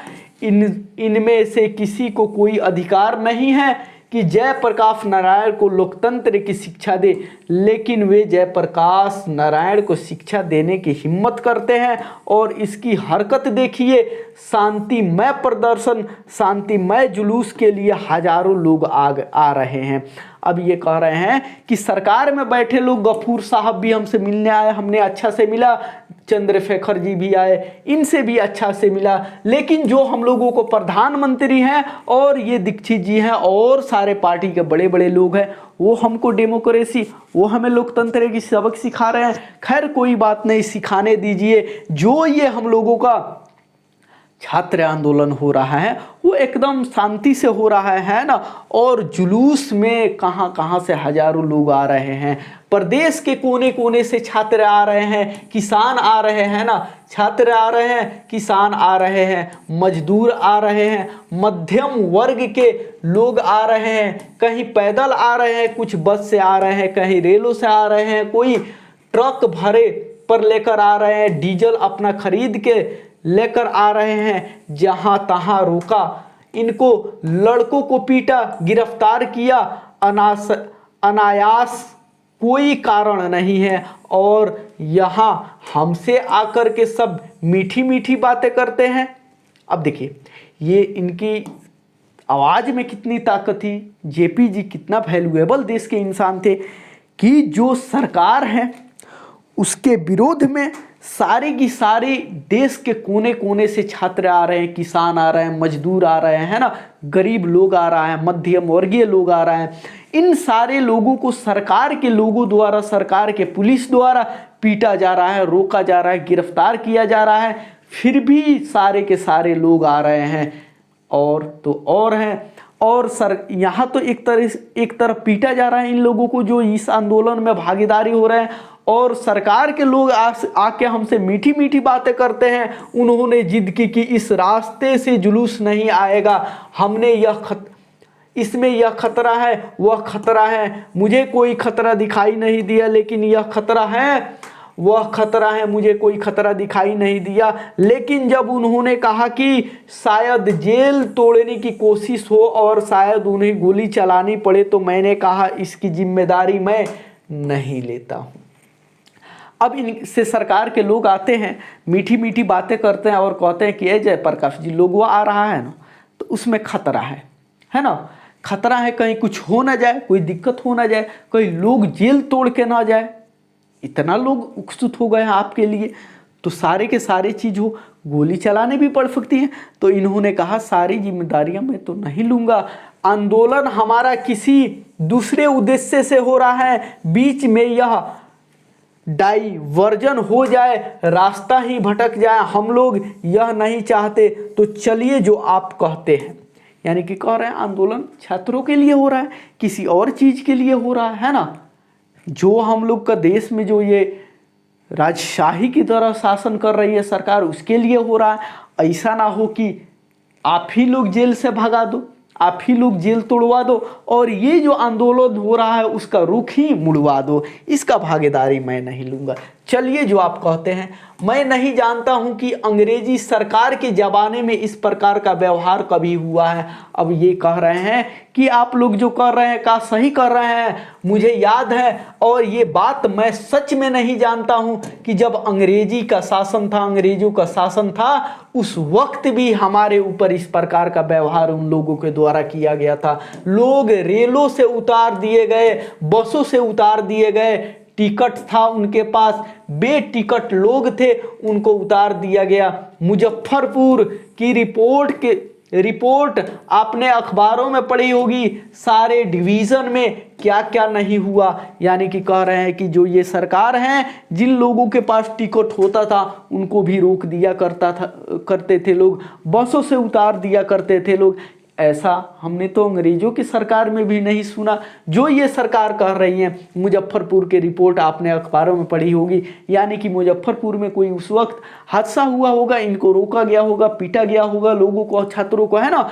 तो वहीं कह रहे हैं कि उस वक्त अखबारों में पढ़ी होगी, सारे डिवीजन में क्या क्या नहीं हुआ। शर्म नहीं आती इन लोगों को, डेमोक्रेसी की बात करते हैं, लोकतंत्र में, डेमोक्रेसी में जनता का अधिकार नहीं है कि जहां भी चाहे शांतिपूर्ण सभा करे अपनी। अब कह रहे हैं, अब ये सारे बात यहीं पे कह रहे हैं, सरकार के खिलाफ कह रहे हैं कि ये डेमोक्रेसी का बात करते हैं और इन लोगों को डेमोक्रेसी का मतलब पता नहीं है कि हमारे देश में जो जनता है वो स्वतंत्र है, वो कहीं भी आ जा सकते हैं और ये जो सभा करना चाहता है वो अपना सभा भी शांतिपूर्ण ढंग से कर सकता है। ये हमारी डेमोक्रेसी कहती हैं, लेकिन क्या ये डेमोक्रेसी वाला काम कर रहे हैं, है ना। जहां भी चाहे शांतिपूर्ण प्रदर्शन करे, वे राज्यपाल के यहाँ जाना हुआ तो लाखों की तादाद में जाए, असेंबली के सामने जाए, उनको पूरा अधिकार है। हिंसा करे कोई और तो दूसरी बात है ना। अब यही डेमोक्रेसी पर इन सरकारों को ताना देते हुए कहते हैं कि डेमोक्रेसी का मतलब है कि अगर डेमोक्रेसी इतना जनता को अधिकार दे रखी है कि वो राज्यपाल हो, कहीं प्रदर्शन करना हो, वो लोग एकदम आराम से शांतिपूर्ण ढंग से कर सकते हैं। अलग बात है उसमें अग्रवादी वगैरह आके उसको छेड़छाड़ कर दे, उसका कोई मतलब नहीं होता है ना। यानी कि वो जो छेड़ेगा लगभग उसको इस आंदोलन से कोई लेना देना नहीं होगा, वो उसी का आदमी सब होगा, है ना। हमसे मिलने आए पुलिस के एक उच्च अधिकारी ने कहा, अब जेपी जी कह रहे हैं हमसे मिलने आए पुलिस के एक उच्च अधिकारी, यानी कि आईपीएस वगैरह होगा, उसने कहा, बड़े उच्च अधिकारी ने कहा नाम लेना यहाँ ठीक नहीं होगा, अब उसका नाम नहीं ले रहे हैं, कि मैंने दीक्षित जी के मुंह से सुना है कि जयप्रकाश नारायण नहीं होते तो बिहार जल गया होता।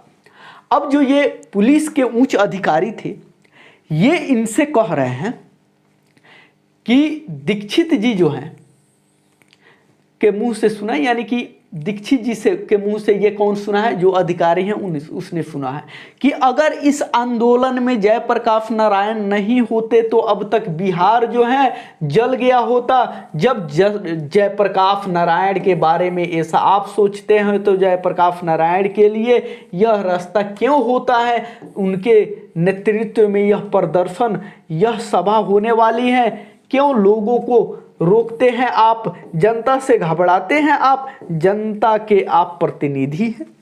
अब इसी अधिकारी को दीक्षित जी कह रहे हैं कि जब जयप्रकाश नारायण के बारे में आप इतना जानबे करते हैं, इतना उनको मनबे करते हैं, तो फिर आखिर में जयप्रकाश नारायण जो आंदोलन कर रहे हैं तो आप उनके आंदोलन में क्यों बाधा बन रहे हैं, क्यों लोगों को रोक रहे हैं, क्यों उनके रास्ते में रुकावट कर रहे हैं, क्यों गड़बड़ी कर रहे हैं, जब आप इतना सारे बात जेपी जी के, जयप्रकाश जी के बारे में जानते ही हैं। क्या आप अधिकारी हैं? यानी कि दीक्षित जी ये पुलिस के जो उच्च अधिकारी हैं उससे ये बात बोलते हैं ना। और ये बात जो है जेपी जी कहते हैं यहाँ, किसकी तरह से शासन करने बैठे हैं आप, किसकी हिम्मत की लोगों की पटना आने से रोक ले, उसकी राजधानी है, आपकी राजधानी है, क्या पुलिस वालों का देश है, यह जनता का देश है। डूब जाना चाहिए उन लोगों को। ऐसी नीचता का व्यवहार, बहुत कठोर शब्द का प्रयोग कर रहा हूं।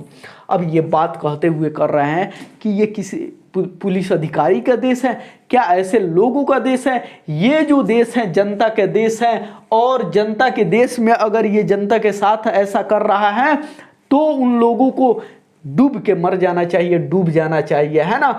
क्या ऐसी नीचता व्यवहार किया जाता है, ऐसा कठोरता काम किया जाता है लोगों के साथ, है ना।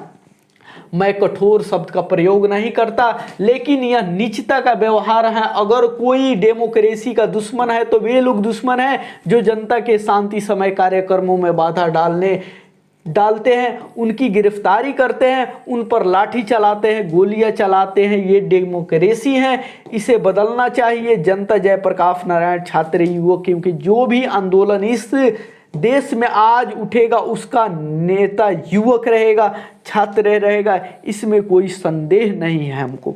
अब जयप्रकाश नारायण आगे कहते हैं कि जो लोग डेमोक्रेसी के दुश्मन हैं, जो लोग ये सारी की सारी बातें कह रहे हैं, जो लोग गोलियां चला रहे हैं, जो लोग गिरफ्तारी कर रहे हैं, क्या वो डेमोक्रेसी के हित में काम कर रहे हैं? वो लोग लाठीचार्ज कर रहे हैं, क्या वो डेमोक्रेसी के हित में काम कर रहे हैं? वे लोग देश के दुश्मन हैं। और जब भी कभी भी नया आंदोलन शुरू होता है तो वहाँ का नेता एक नया युवक ही बनता है ना। ये बात कहने में कोई मुझे संदेह नहीं है। और इसी छात्र आंदोलन से लालू यादव, नीतीश कुमार, रामविलास पासवान, सुशील मोदी, ये सारे नेता उभरे। यानी कि उस समय ये लोग एकदम जवान होगा लोग, है ना। चलिए आगे क्या होता है मित्रों। एक बात तो यह कहनी थी कि मैं जानता हूं कि डॉक्टर रहमान यहाँ बैठे होंगे तो मैं वे कुछ चिंता में पड़े होंगे कि इधर से जोर से बोलने का असर मेरे हृदय पर बुरा होगा। यानी कि ये बीमार रहते हैं। तो इनका एक डॉक्टर साहब हैं जिनका नाम क्या है, रहमान। वो कह रहे हैं कि रहमान साहब मेरा बहुत ख्याल रखते हैं और मुझे पूरा उम्मीद है कि इसी सभा में जो है डॉक्टर साहब भी बैठे होंगे। मुझे दिल का दौड़ा पड़ सकता है, काहे कि हृदय में थोड़ा सा दिक्कत है ना। हृदय का, दिल का थोड़ा सा बुरा हाल है। मैं भी समझता हूँ। अब जरा अपने को बांध के बोलूँगा। अभी हाल में मैं वेलोरो में था, यानी कि एक होटल था, उसमें था। जो हमारे परम मित्र और स्नेही उमा शंकर जी दीक्षित पटना आए थे, उन्होंने मेरे संबंध में कुछ अच्छी बातें कही, साथ साथ कई प्रश्न उन्होंने उठाए। मेरा उनका बहुत पुराना संबंध है। 32-33 वर्ष का आंदोलन जो चल रहा था उसमें वह अंडरग्राउंड मुंबई में वह रहते ही थे, अंडरग्राउंड नेता थे। और सदानंद जी ने जो फ्री प्रेस के मालिक भी थे उसकी स्थापना की थी। अब इनका एक उमा शंकर जो साथी हैं वो जो है ग्राउंड रहते थे। क्यों ग्राउंड रहते थे?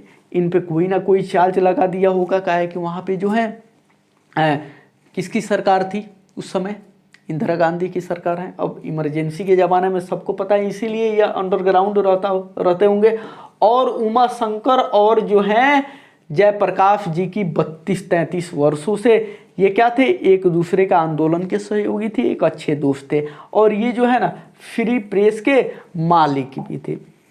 चलिए थोड़ा और है, उन्होंने उनको ब्रेन ऑफ बॉम्बे कहा था।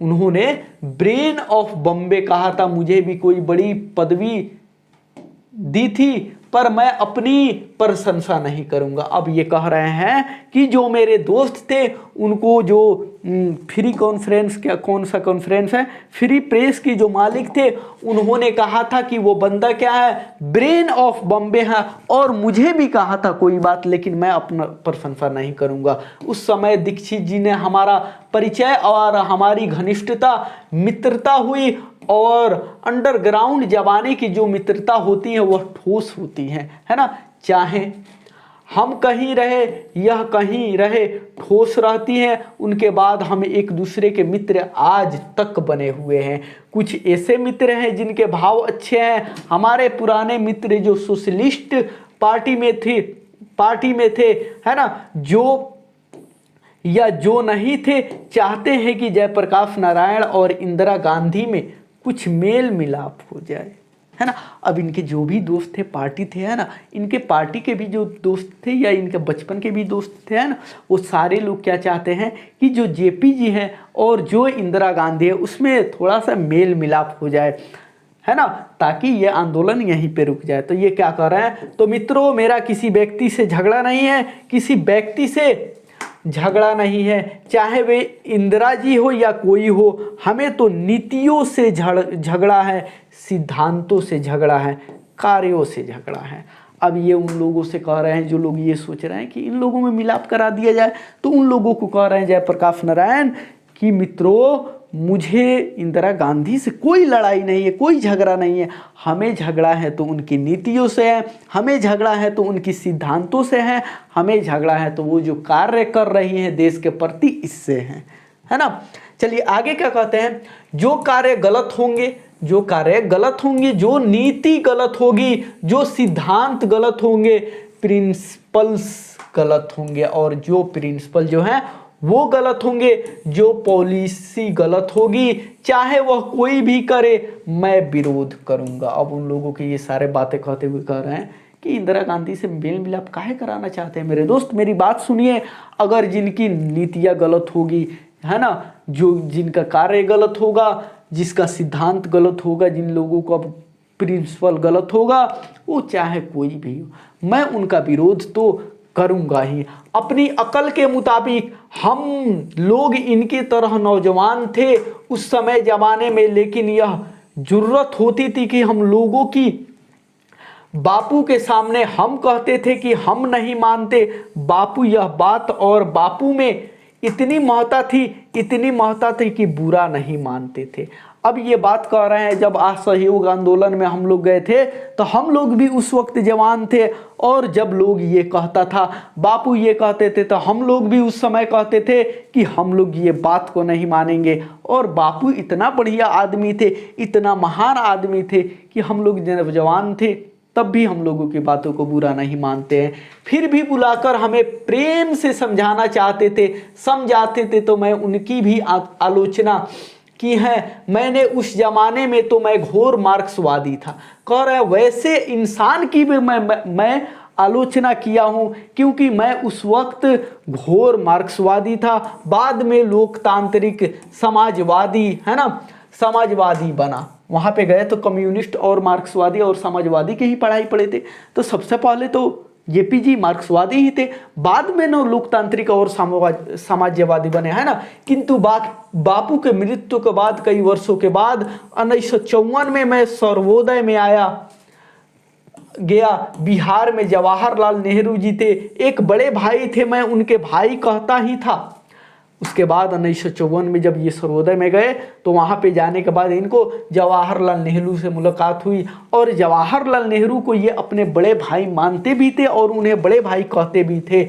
उनका बड़ा स्नेह था हमारे ऊपर और कह रहे हैं नेहरू जी का बड़ा प्रेम था मेरे ऊपर, पता नहीं क्यों मुझे यह मानते थे, बहुत मैं उनका बड़ा आदर और प्रेम करता था, वो पता नहीं मुझे इतना क्यों मानते थे और मैं भी नेहरू जी का बड़ा आदर और सम्मान करता था। लेकिन उनकी कटु आलोचना करता था, लेकिन जब वो कहीं गलत होते थे तो उनका उतना ही आलोचना करता था। उनमें भी बड़प्पन था। आप कह रहे हैं उनका आलोचना करता था लेकिन उसमें भी उनका बड़प्पन था। अक्सर तो उन्होंने हमारी आलोचनाओं का बुरा नहीं माना, लेकिन पटना फायरिंग पर जो मैंने बयान दिया था, मैं मानता हूं कि बहुत सख्त भाषा का मैंने प्रयोग किया था, उस पर भी वह बहुत नाराज नहीं हुए। जब हम उनके आलोचना करते थे तो नेहरू जी कैसा इंसान थे कि मैं भी उनको भाई मानता था, वो भी हमें अपना मानते थे, लेकिन मैं उनका विरोध करता था तब भी वो इस चीज़ को बुरा नहीं मानते थे। और जब पटना में फायरिंग हुआ, लोग मरे, फिर भी हमने उन पर क्या किया था, सख्त भाषा का इस्तेमाल किया था, यानी कि उनके बारे में कड़वी भाषा का इस्तेमाल किया था, तब भी वो मुझसे नाराज उतना नहीं हुए थे। कितना बड़प्पन था उनमें, है ना। अब आगे कहते हैं लाल बहादुर जी ने कश्मीर के मामले में कुछ किया, मैंने उनकी भी आलोचना की। अब कह रहे हैं लाल बहादुर साहब भी इतना बढ़िया इंसान थे, लेकिन कश्मीर के मामला में जब उन्होंने कुछ कहा तो मैंने उनका भी आलोचना किया, उनका तार भी दिया कि यह बहुत गलत काम आपने किया है, इससे कश्मीर के सवाल को हल करने में आपको दिक्कत होगी। थोड़ी ही दिनों में 18 महीने में यह चल बसे। लाल बहादुर जी भी जब कश्मीर के बारे में उन्होंने कुछ कहा था तो ये भी उनका आलोचना किया और ये बोले कि आपने कश्मीर के हित में, हमारे देश के हित में अच्छे नहीं किए। और उसके 18 महीने बाद जो है लाल बहादुर जी इस दुनिया से चल पड़े। देश का दुर्भाग्य है, इंदिरा जी से जो मेरे मतभेद हैं वे जवाहरलाल नेहरू जी के साथ भी मतभेद थे, उनसे कहीं ज़्यादा गंभीर और सीरियस। अब जो कह रहे हैं कि इंदिरा गांधी जो इमरजेंसी लगा के हमारे देशों पर ऐसा अत्याचार कर रही हैं, इनके पिता जो है नेहरू जी, उनके साथ भी मेरा जो है हमेशा से मतभेद रहा है, लेकिन क्या वो इस देश के साथ मेरे साथ ऐसे ही किए हैं? इससे अब ये भी कह रहे हैं कि जो इंदिरा गांधी के साथ हम कर रहे हैं उससे गंभीर, उससे सीरियस मामला तो मुझे नेहरू जी के साथ होता था, है ना। जवाहरलाल जी से परराष्ट्र नीतियों के संबंध में, सौराष्ट्र के संबंध में अधिक उनसे हमारा मतभेद नहीं था। तिब्बत के मामले में मतभेद था, चीन के मामले में मतभेद था। अब ये कह रहे हैं कि कुछ बातों में हमें तो मतभेद उनसे उतना नहीं था, लेकिन तिब्बत और चीन के जैसे मामलों में हमें उनसे मतभेद था।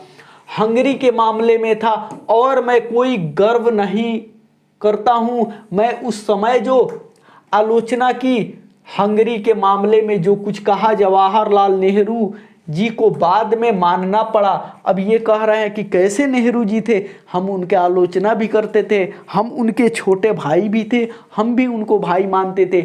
जब हमने हंगरी वाला मामला का आलोचना किया तो बाद में चलकर नेहरू जी को मानना पड़ा। यानी कि ये बात काहे कह रहे हैं कि इंदिरा गांधी उनकी बेटी है, शायद ये भी मान ले, है ना।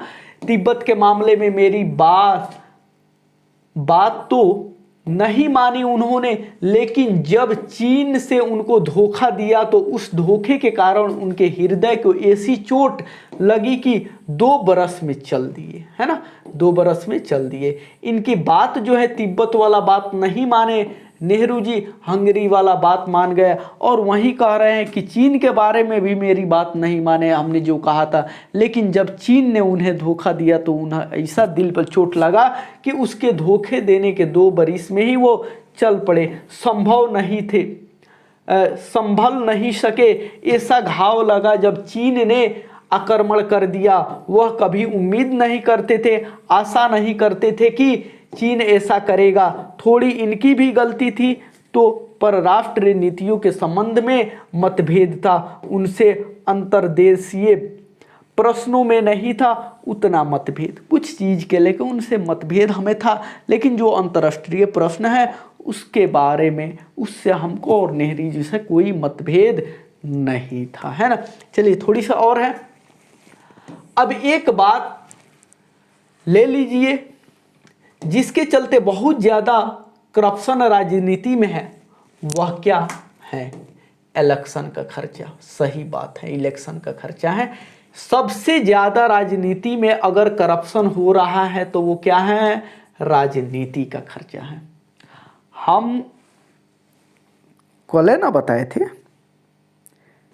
कल शायद कल या किसी चैप्टर में हम बताए हैं कि जो इस साल लगभग 2000 के आसपास बीपीएससी में वैकेंसी आई है, तो हम अपने दोस्त से बात करते हुए यही बात हंसी मजाक में बोले थे कि 2000 वैकेंसी काहे आई है, लगभग 1500 सीटों बेच देगा लोग, 1500 करोड़ हो गया, है ना।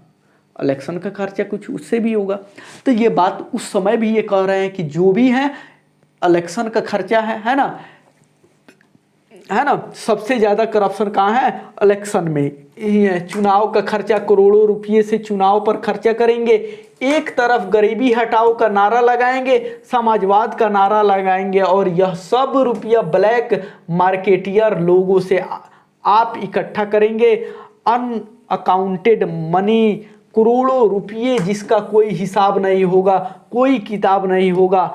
आज से बरसों से मैं पुकार रहा हूं कि भाई इस चुनाव की पद्धति में मालूम परिवर्तन होना चाहिए, चुनाव का खर्च कम करना चाहिए। अगर चाहते हैं आपकी गरीब उम्मीदवार खड़ा हो सके, मजदूर उम्मीदवार खड़ा हो सके, किसान उम्मीदवार खड़ा हो सके, गरीब पार्टी जो गरीब की पार्टी है वह अपने उम्मीदवार खड़ा कर सके, तो सुनता है कोई? अब ये बात बता रहे हैं कि इलेक्शन का खर्चा में सबसे ज़्यादा घोटाला होता है, करप्शन होता है। अगर कोई गरीब है, मजदूर है, ईमानदार है, वो चाहे इलेक्शन में खड़ा होने के लिए, तो उसको कोई सुनने वाला नहीं है, काहे कि वहाँ तो इसका ना बोलबाला है। चलिए, प्रेस रिपोर्टों से पता चला है कि इस आंदोलन के द्वारा मैं दलवाहिनी लोकतंत्र की स्थापना करना चाहता हूं। दलवाहिनी लोकतंत्र सर्वोदय विचार का मुख्य राजनीतिक सिद्धांत है और उस विचार का प्रचार पिछले वर्षों से मैं कर रहा हूं और ग्राम सभाओं के आधार पर दलवाहिनी प्रतिनिधित्व स्थापित हो सके इसका प्रयत्न भी करता रहा हूं, परंतु वर्तमान आंदोलन के संदर्भ में मैं दलवाहिनी लोकतंत्र का जिक्र कतई नहीं किया।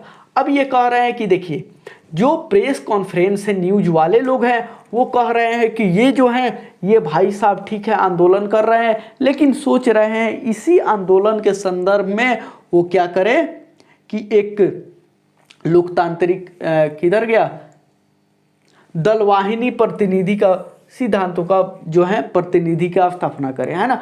अब ये कह रहे हैं जेपी जी कि हम ये वर्षों से कर रहे हैं, कोई बात नहीं, लेकिन जो यहाँ छात्र आंदोलन हो रहा है इसमें मेरा दलवाहिनी की स्थापना करना, लोकतंत्र की स्थापना करना कोई बात नहीं है, हम नहीं कर रहे हैं। फिर भी मेरे पुराने विचार को लेकर जनता में, विशेषकर बुद्धिजीवी में काफ़ी भ्रम फैलाया गया है, लेकिन जो मेरी पहले से विचार हैं उस विचारों को लेकर लोगों में, विशेषकर जो बुद्धिजीवी लोग हैं उन लोगों में काफ़ी भ्रम फैलाया गया है कि ये देश के लिए नहीं कर रहे हैं, अपना पार्टी बनाने के लिए कर रहे हैं, केवल अपने कम्युनिस्ट भाइयों के भ्रामक प्रचार की सफाई के लिए। इतना ही कहूंगा कि दलवाहिनी लोकतंत्र को मार्क्सवाद तथा लेनिनवाद के मूल उद्देश्यों में से है। अब ये कह रहे हैं कम्युनिस्ट पार्टी वाले भाइयों से कि देखो भाइयों कि दलवाहिनी लोकतंत्र जो है मार्क्सवाद और लेनिनवाद के मूल जो उद्देश्य था उसमें से एक है, तो क्या दिक्कत है आप लोगों को? यद्यपि यह उद्देश्य दूर का है, मार्क्सवाद के अनुसार समाज जैसे जैसे समाजवाद की ओर बढ़ता जाएगा वैसे वैसे राज्य स्टेट का क्षय होता जाएगा और अंत में एक स्टेटलेस सोसाइटी कायम होगी। यह समाज अवश्य ही लोकतांत्रिक होगा। उसी समाज में लोकतंत्र का सच्चा स्वरूप प्रकट होगा और उस लोकतंत्र निश्चय की दली वाहिनी होगा। अब क्या है, स्टेटलेस सोसाइटी शासन मुक्ति समाज बनता जाता है तो वह शायद ही दलयुक्त होगा। आश्चर्य है कि कम्युनिस्ट बंधुओं को अपने इस मूल सिद्धांतों का विस्मरण हो गया है।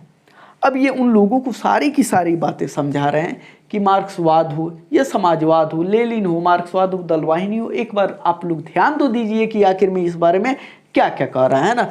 चलिए थोड़ा सा और बच गया है ना।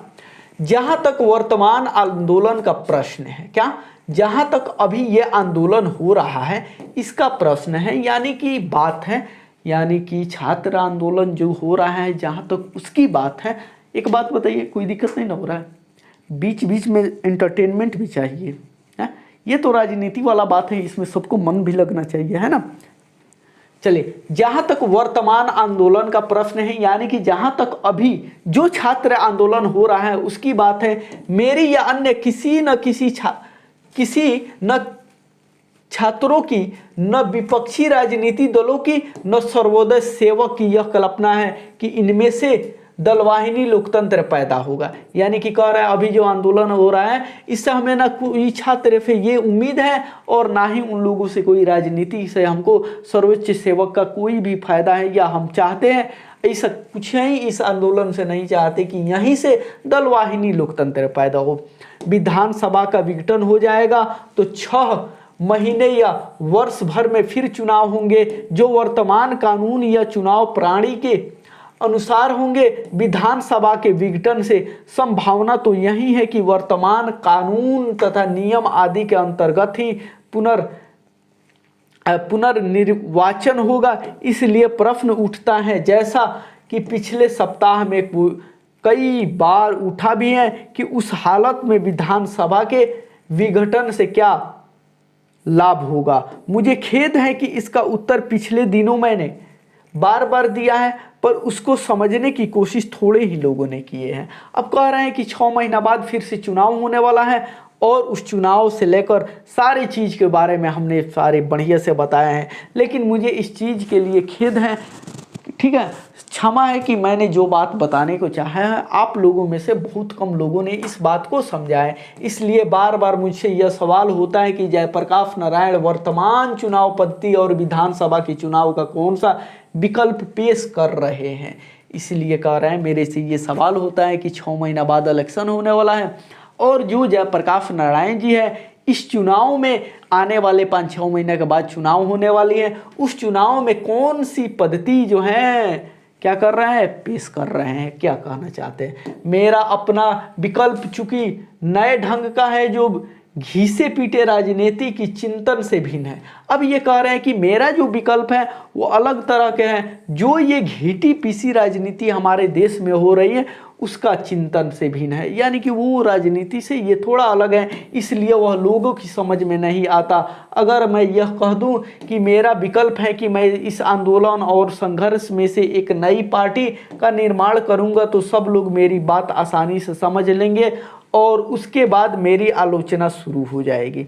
अब ये कह रहे हैं कि ये जो लोग पूछ रहे हैं कि जो 6 महीना 5 महीना बाद चुनाव होने वाली है उसमें आपका कौन सी विकल्प पेश होने वाला है, तो ये कह रहे हैं कि मेरी जो विकल्प है इन घटिया राजनीति करने वाले पार्टियों से अलग है। और अगर मैं अपने बात समझाने के लिए इन लोगों से कह दूं कि मैं एक इस आंदोलन में एक नए जो है पार्टी का गठन करने वाला हूं, तब तो मेरी आलोचना यहीं से शुरू होने लगेगी कि यह आदमी केवल अपनी सत्ता के लिए छात्रों और जनता के आंदोलन का दुरुपयोग कर रहा है ना। जाहिर सी बात है, लोग कहबे करेगा कि भैया इतना लोगों को गुटिया है, छात्र को अपना बनाया, का है अपना सत्ता के लिए, है ना। चलिए आगे क्या कह रहा है, लेकिन जब मैं कोई नई बात कहता हूँ तो उसको समझने की कोशिश कम होती है या नहीं होती है। तो क्या है मेरा कहना, संक्षेप में यह है कि आपकी परिस्थिति में आम जनता को, आम मतदाता को केवल इतना ही अधिकार प्राप्त है कि वह चुनाव में अपना मतदान करे, परंतु मतदान प्रक्रिया न तो स्वच्छ और स्वतंत्र होती है, न उम्मीदवारों के चयन में मतदाताओं का हाथ होता है, और न चुनाव के बाद अपने प्रतिनिधियों पर उनका कोई अंकुश ही रहता है। मैं इन दोनों कमियों को दूर करने का प्रयत्न कर रहा हूं।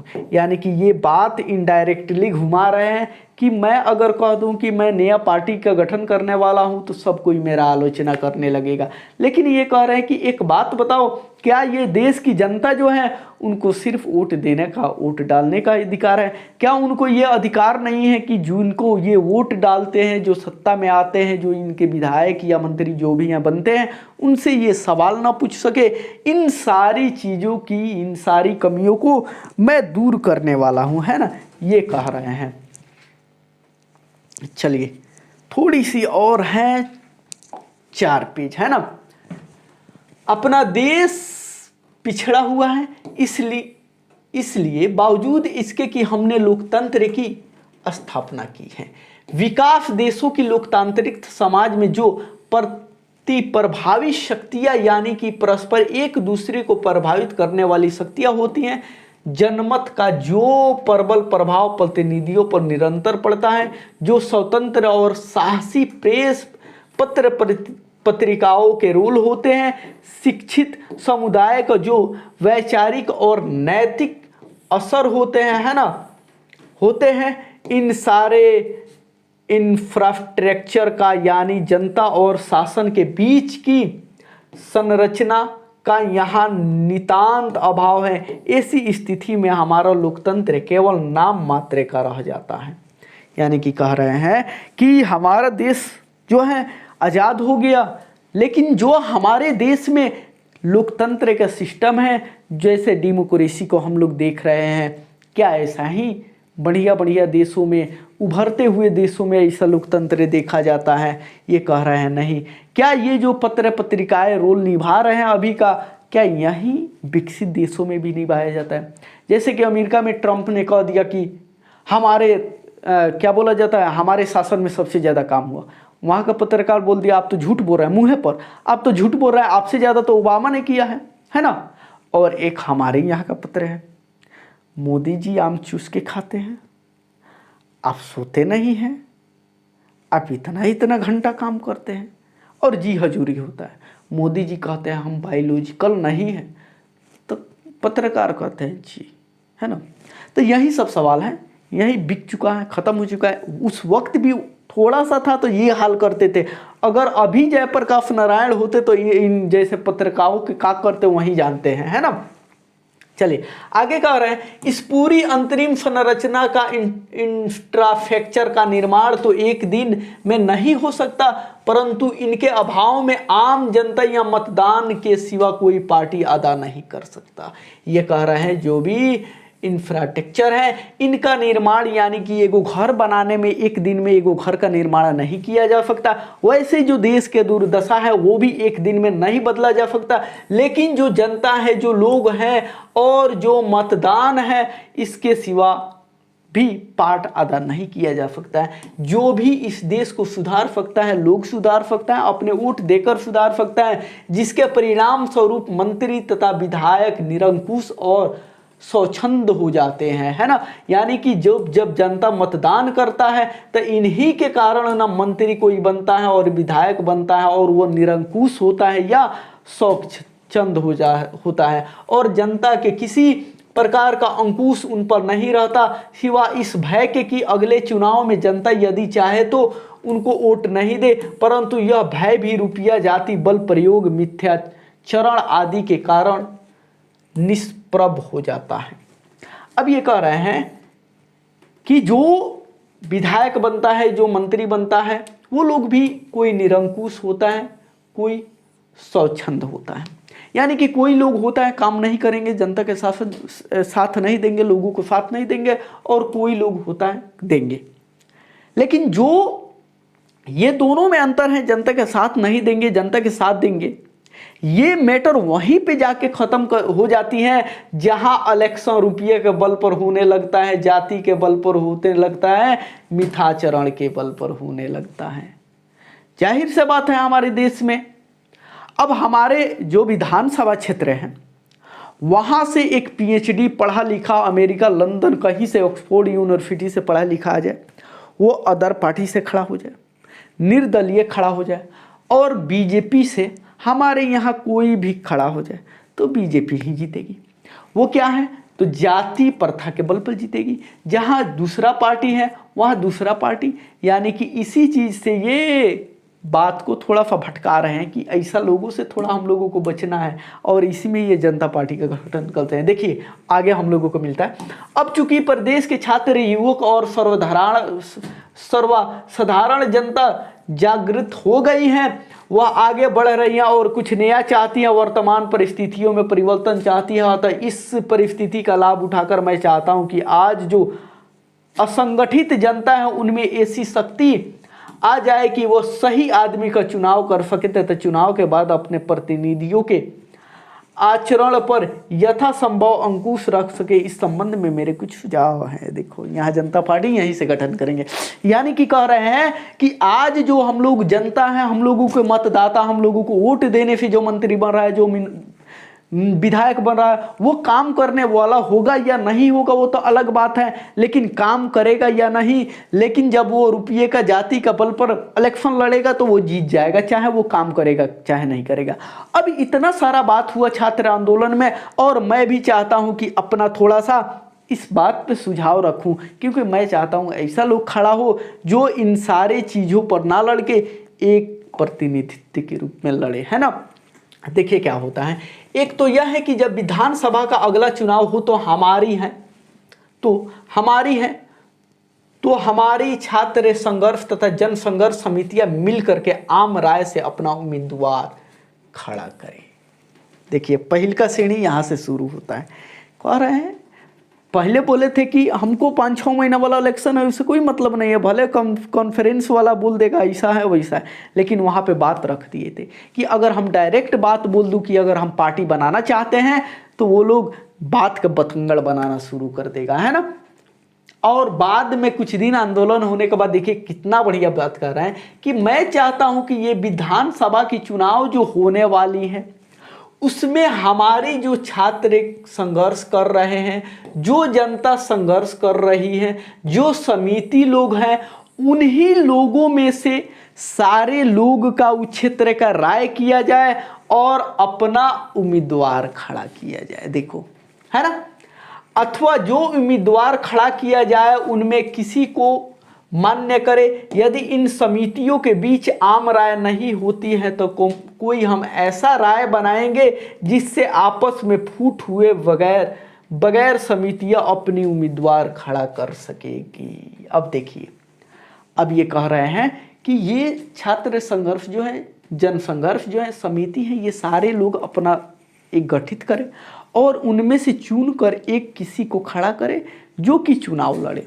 अगर इन सारे लोगों से भी नहीं हो पा रहा है, कहीं 2-3 को खड़ा हो गया कि हम लड़ेंगे, तो वहाँ कह रहे हैं कि अगर इन सारे से हो जाए तो मेरी भी एक राय होगी, हम कोई ऐसा रास्ता निकालेंगे, जयप्रकाश कह रहे हैं कि जिससे आपस में फुट हुए बगैर, जिसमें आपस में झगड़ा हुए बगैर समितियां अपना उम्मीदवार खड़ा कर सकेगी, है ना।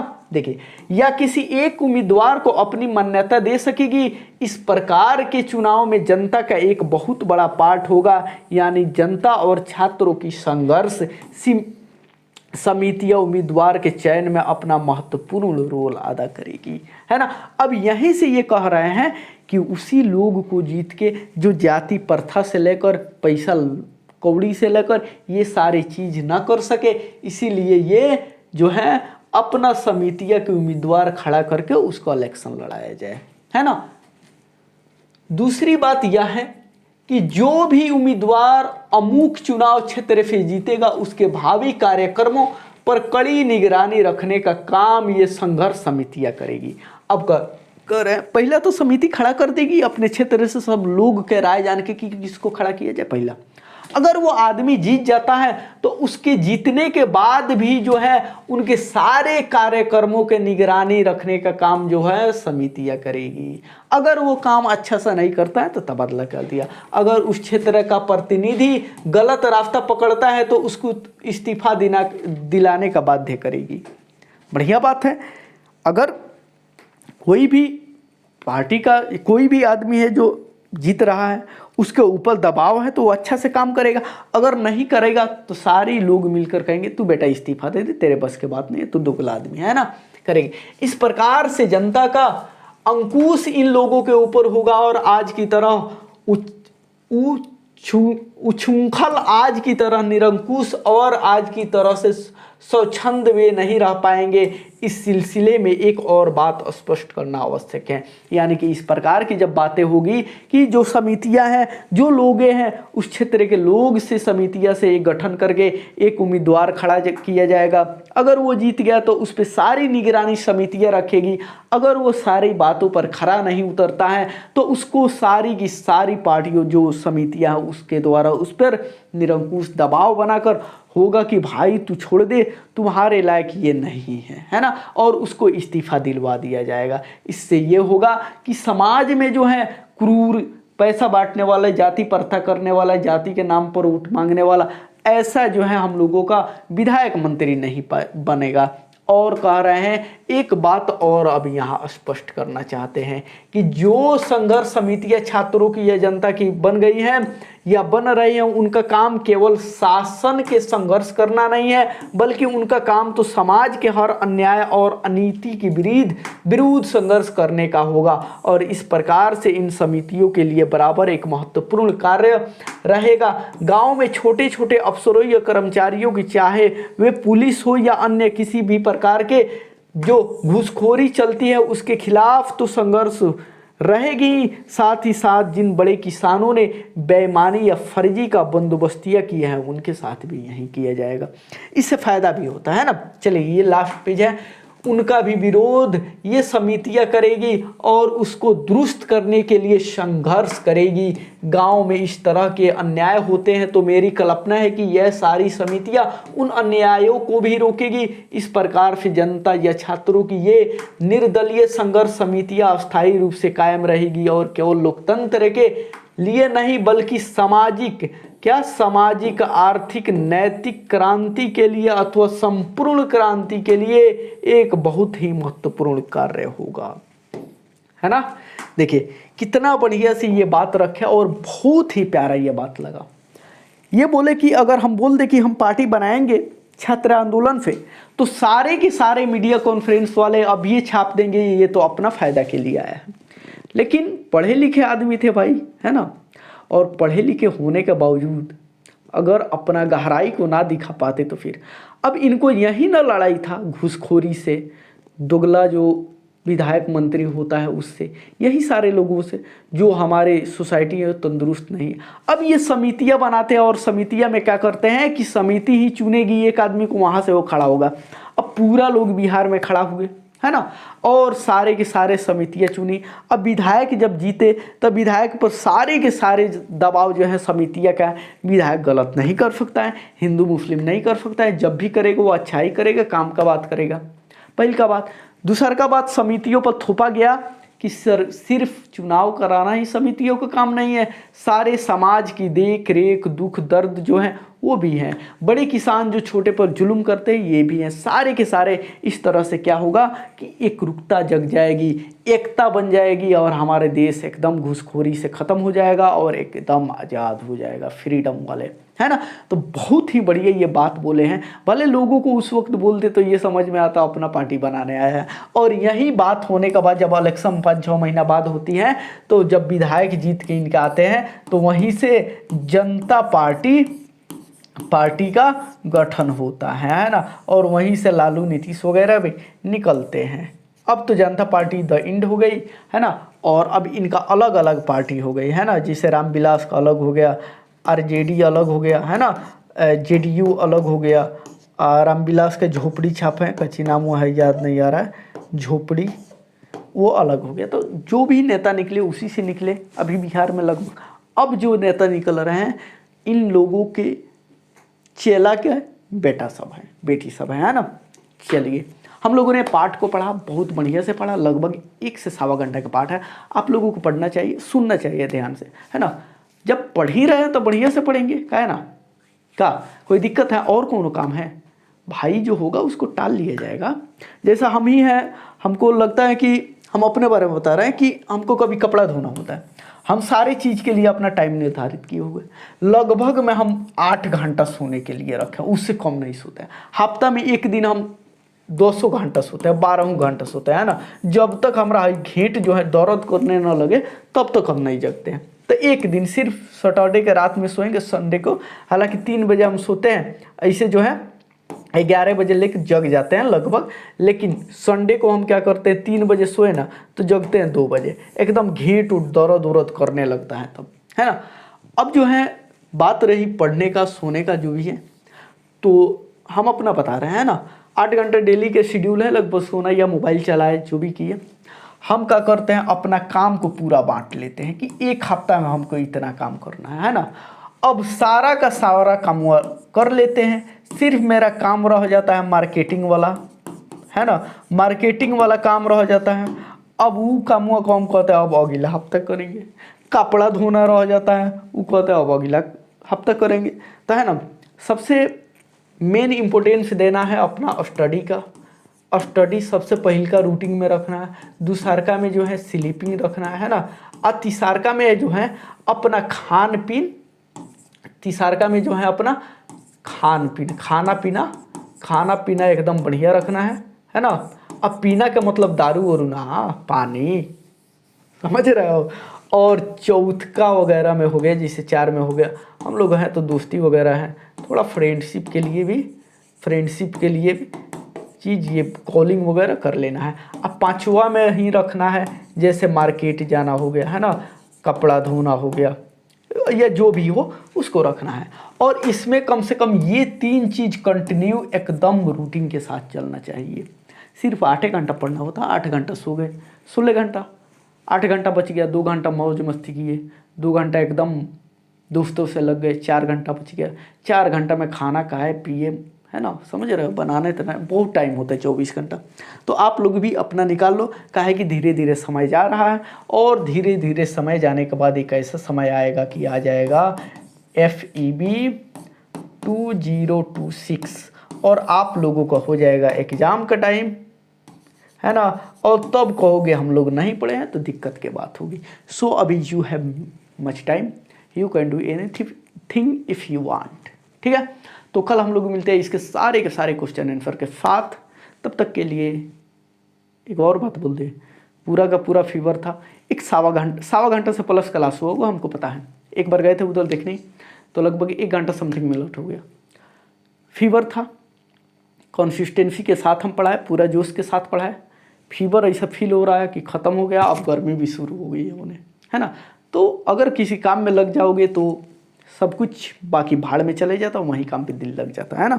चलिए फिर मिलते हैं कल नया इसका सारे के सारे क्वेश्चन आंसर के साथ। तब तक के लिए जय हिंद।